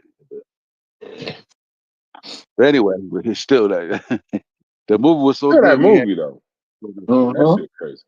Still that movie. Still that you know movie. That movie. my favorite part when that nigga Thanos came back and that motherfucker sat down. That nigga took a seat, looking like. Whoa. He was tired, Oh yeah, yes. Long hard day, nigga. That nigga said Long it's a hard day. long hard day, nigga. Long day, nigga. Shit. I thought this was gonna be easy. These niggas gonna snap the what's name on me. I thought it was funny at the beginning of Endgame when this nigga was in the cornfields. This nigga killed half the universe and then went on vacation. Like, yeah, Yeah, bro, I went ain't on got vacation. nothing else. Got him a nice house up in the hills. Yeah, Green trees, green grass everywhere. I'm like, yo, this nigga done found peace. yeah, this nigga done found peace with himself. He ain't want to talk to nobody. He was good. Yeah, he done sacrificed. Even though that wasn't his daughter, but you know what I mean. He done sacrificed his daughter. He gave up everything. Yeah, he gave up a lot, bro. And then eventually he did give it all up, like everything. But Always be that nigga. Always. That scene where he had to kill old girl. Like, see, that's what I mean by great cinematography. When he had to get the one stone, but he ended up having to kill the girl. Like, they was like, she was laughing. She was like, it's ironic that you gotta kill something that you love and you don't love anything. And then he looked at her and she was like, get the fuck out of here. This nigga loves me. Like that shit, like to me, that fucking the Black Widow, Green Arrow, to die for this shit, nigga. Like I'm fighting you to sacrifice my life. That shit was hard, bro. She loved him. I mean, he loved. I know he had like a little family thing going, but I think she loved him on the low. Yeah, he does. I mean, it was similar. I think he helped her out. You know what I mean? He helped her get through her shit. Because it seemed like him and like her and the Hulk had a little thing. Yeah, she's a little. She for the streets, bro. Let's just go there. Black Widow was for the streets. Yeah, that shit was like. Hopefully, Doom still gonna be like. I can't believe he's still ain't feeling doing Fantastic Four. I'm like, fuck it. Let Marvel do it one more time. Like, I don't think the last one was bad with the Silver Surfer, the Man with Silver Surfer. I don't think that movie was that. That's all you read. So real quick, I don't want to ruin Doom for y'all, but I might have to ruin it just a little bit. Have y'all read the comics surrounding Doom? No, I don't read the comics. I did years ago, but I forgot. I gotta. So wait. So you don't? So did you see? So you haven't seen the comics about like? Nope. Okay. So Doctor Strange, you seen all the Doctor Stranges? Yeah. Okay. So you know what the incursions are. Mm-hmm. That's what the Doom movie. That's what the Doom. That's the theme of the Doom movie. If they follow the comic books, they probably won't. The movie be different. I just follow the movie, the direction. You know what I'm saying? It's a little different. I hope if they follow the incursions, it's gonna be better than Endgame.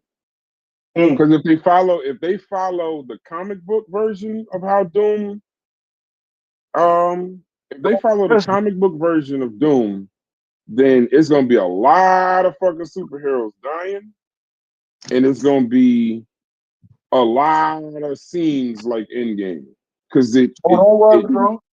Listen, my boy Darkseid come back. Oh, Superman gonna get it, bro. As soon as my boy get back. Yeah, that's DC. I don't care about Darkseid. I don't even trust them to bring Darkseid back. I want them to, but it don't seem like that. But what you say? Listen, so what are they gonna do with Kang though? Just Kang is done. Kang may come. Kang can come back for Doom, but the theme the comic book theme of Doom is the incursions. He brings back the incursions. That's how Iron Man can be Doom. No, but I said we're in this stage though. So what happened to Kang? The movie lines we're still in the damn in this phase. Yeah, So but Kang wasn't bigger than Doom though. When they was bringing out Kang, they were saying that they should have brought out Doom. Yeah, I know that. Doom is they didn't Kang. I was actually surprised when they brought out Kang because it ain't a lot of comic books about Kang. I'm saying for the Ant-Man and the Wasp though, right? The shit ended with that beat fucking all of Kang in the fucking stadium. That's what the Ant-Man. But in the comic books, Kang, Doom can kill all of them easy, like in 10 minutes. That's how powerful Doom is. Matter of fact, in the comic books, if they do it properly, Thanos is actually Doom's slave, servant. After Doom beats the shit out of him. That's how powerful like Doom is in that. Doom is a regular nigga, right? There you go. Huh? Doom is a regular guy, right? Doom is not this version of Doom. This version of Doom is after Endgame, Iron Man goes to like a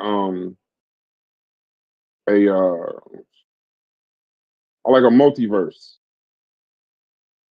And to get out of this multiverse, he meets Doom. And for Doom to get out of that multiverse, he becomes Iron Man. And then leaves the multiverse. Like him and Thanos is in there. Like the snap.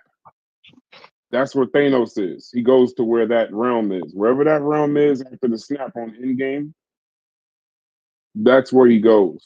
And he comes out. And when he comes out, I'm not giving away the movie because nobody knows what the movie's about. But in the comics, when he comes out, the first day that he comes out, he kills like 100 superheroes in the first 10 pages of the book. And then what starts happening is he's that powerful, they let it go. But then what starts happening is what they described in Doctor Strange, the incursions. The Earth 1 starts colliding with Earth 2. And Earth 2 has to decide whether to kill everybody on Earth 1 or save themselves or fight the motherfuckers. So now you got Black Panthers fighting against Black Panthers. Iron Man fighting versus Iron Man, and Doom is just watching the whole shit play out. So they can pretty much run this shit forever because the incursions are until they get to the last planet. And then when it gets to the last planet, it reverts itself. So you're talking about So Doom can, huh? So Desmond, looking at the chat, Desmond said the nanotechnology, those nanomachines would transfer the stone in Iron Man suit, like a little nano rope sitting there. I don't doubt it. I just think it was a stretch. That's all I'm saying. I don't doubt. It just like it was great for cinema. It was one of the things like afterwards when you thought about it, you was like, "Hey man, what the fuck?" So the chat, they're saying Doom is Iron Man. So he is Iron Man. Yeah. That's why they're able to bring Robert Downey Jr. back as Iron Man. As Doom, because in that multiverse, that's who he becomes, Iron Man. I'm just saying from the comics. I don't know what they're gonna do with the movie because nobody ever knows what they're gonna do with the movie. Multiverse for Iron Man is actually Doom. There's no Iron Man, which is Doom. Nah, bro, Doom. The nigga Doom. Remember, bro, Iron Man is dead. Right. No, I'm asking. So when he comes back, but when he dies, he goes to a multiverse.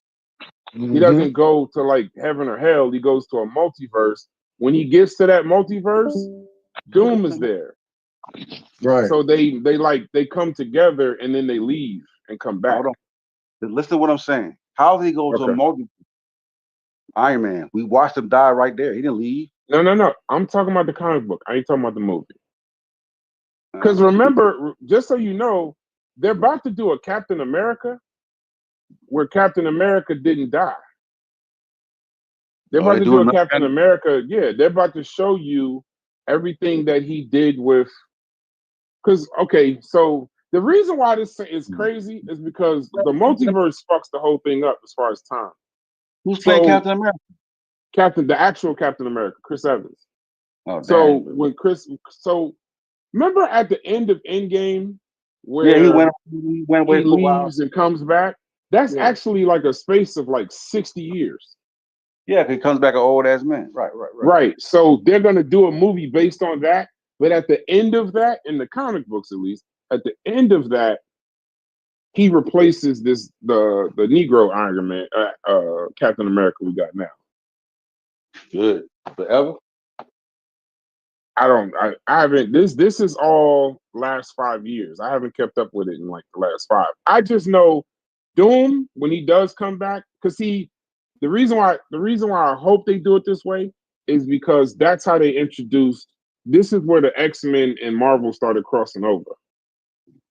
And when I say he killed all the superheroes, he wasn't discriminating. He was killing everybody. Everyone. So where they gonna put the mutant? I'm looking at the Doom story right now, my encyclopedia, and it says the Wrath of Doom. In the aftermath of the most recent Secret Wars, Reed Richards used the Molecules Man power to heal Doom's scarred face, giving him the chance at a new life. Doom went on to become a hero, even fulfilling it briefly for Tony Stark as Iron Man. No, that's not the. Hold on. That's I'm his gonna put it story, in the this. Wrath of Doom. That's part of it. I'm looking at the encyclopedia. No. I bro. know, got but it you right here. gotta. The thing with Marvel is then now you gotta also clue in the incursions. He has to come back. That Right. part he just filled in for Iron Man. Right. But you gotta remember, how does he come back? And then you also gotta remember the planets start colliding with each other. That's technically what the incursions was. Remember when they was telling dude stop fucking around with stop fucking around in the nether realm. Remember he ended up having to fight that Yeah. Doctor Strange, and they were saying Yeah. the incursions when the shit starts folding in on itself and planets start merging. That's what's gonna happen in Doctor Doom. All the planet, well, if they do it right, all the planets are gonna start crashing into each other. And the sick part is the way it starts is it's a lady that shows up to Black Panther, and Black Panther, she tells him there's an incursion coming, but nobody knows what the fuck it is, just Doctor Strange. And then he look up and you see a fucking Earth coming to you, and Black Panther has the whole narrative is, if you had the power, would you kill an entire world full of people to save yours? And to me and you, it wouldn't be that big of a thing, but to a superhero, it's like something different. Yeah, it's kind of fucking with them. You know what I mean? Like it's messing with their good and their bad side, because they kind of like, you know, this is wrong. This is, I don't know. And then they start turning on each other. And they actually not kill, but they incapacitate Captain America, because Captain America wakes up and he's like, they incapacitate him because they know what he'll do. Like, you know, leave it alone. That's what's supposed to happen. You don't kill other people. You know, it gets, you never know what Marvel gonna do. Yeah. But it's gonna be good because I like Robert Downey Jr., so it's gonna be good. They say Doom discovered his mother's chest of magical artifacts and realized she was a witch. He developed immense talents in sorcery and also science, eventually winning a scholarship at State University in the United States. Then first encountered student fellow Reed Richards, Mr. Fantastic. Oh, okay. Doom a bad motherfucker, bro. Yeah, bro. I'm reading on it. Well, they only got one page on Doom. They should have did at least 2. But they gave Batman about 3 pages in this motherfucker. You know, Doom is a bad motherfucker. Yeah, they gave him 1 page, yeah. That's the one thing I'd say. He doesn't get respect in a lot of the comic books, but Doom is a bad motherfucker. Tibetan monks helped him make his mask because his face was fucked up. That's why I didn't like that Fantastic Four. That's what pissed me off about that Fantastic Four, because it was like that Doom, I don't know what the hell they was doing.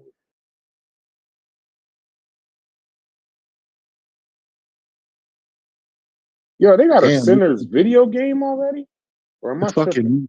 fucking monks encased him in his own metal suit of armor. Jesus Christ. Well, he went to them for help anyway. Like from Fantastic Four, doing like he was a regular. He's a dude though. He's no different than Kang. He's a regular person. They say Yeah, the he's a nigga face bad was fucked motherfucker up. though. The nigga He's face a bad was fucked up, motherfucker, bro. The nigga face was fucked up. The monks made the mask for him. He put the shit on while it was still hot. Says it right here. Before it cooled, he put that motherfucker on. But then he went to another motherfucker and got his face fixed. If And then Marvel could pull Doom he ran off, into then the hood. He ran into that nigga the hood and fucked his face up again. oh, what's up, Logic? Ain't no Logic was in here. Feel Yeah, better, bro, my G. Motherfucker Doom, bad motherfucker, boy. No, he's a bad motherfucker. Man. That part that part is not in question. So why you ain't seen this movie yet, bro? Damn. Victor I'm Von doing the Doom. fly. I'm big into doing the fly. You about to miss some good shit. Yeah, he from a Romanian camp in the tiny kingdom of Levitra, Balkan Mountains, Eastern Europe. His mother name was Cynthia. She was killed. He was a baby.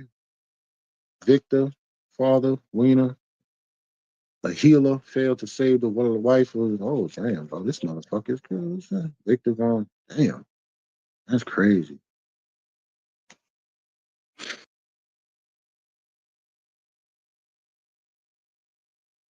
Damn, he only been in 4 comics. Well, no, not 4. More than 4.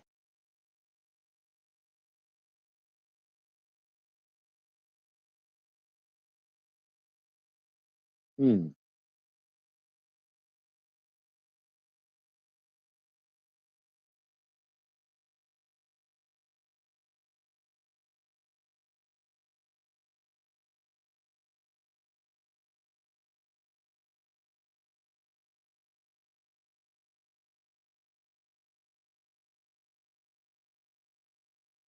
Damn.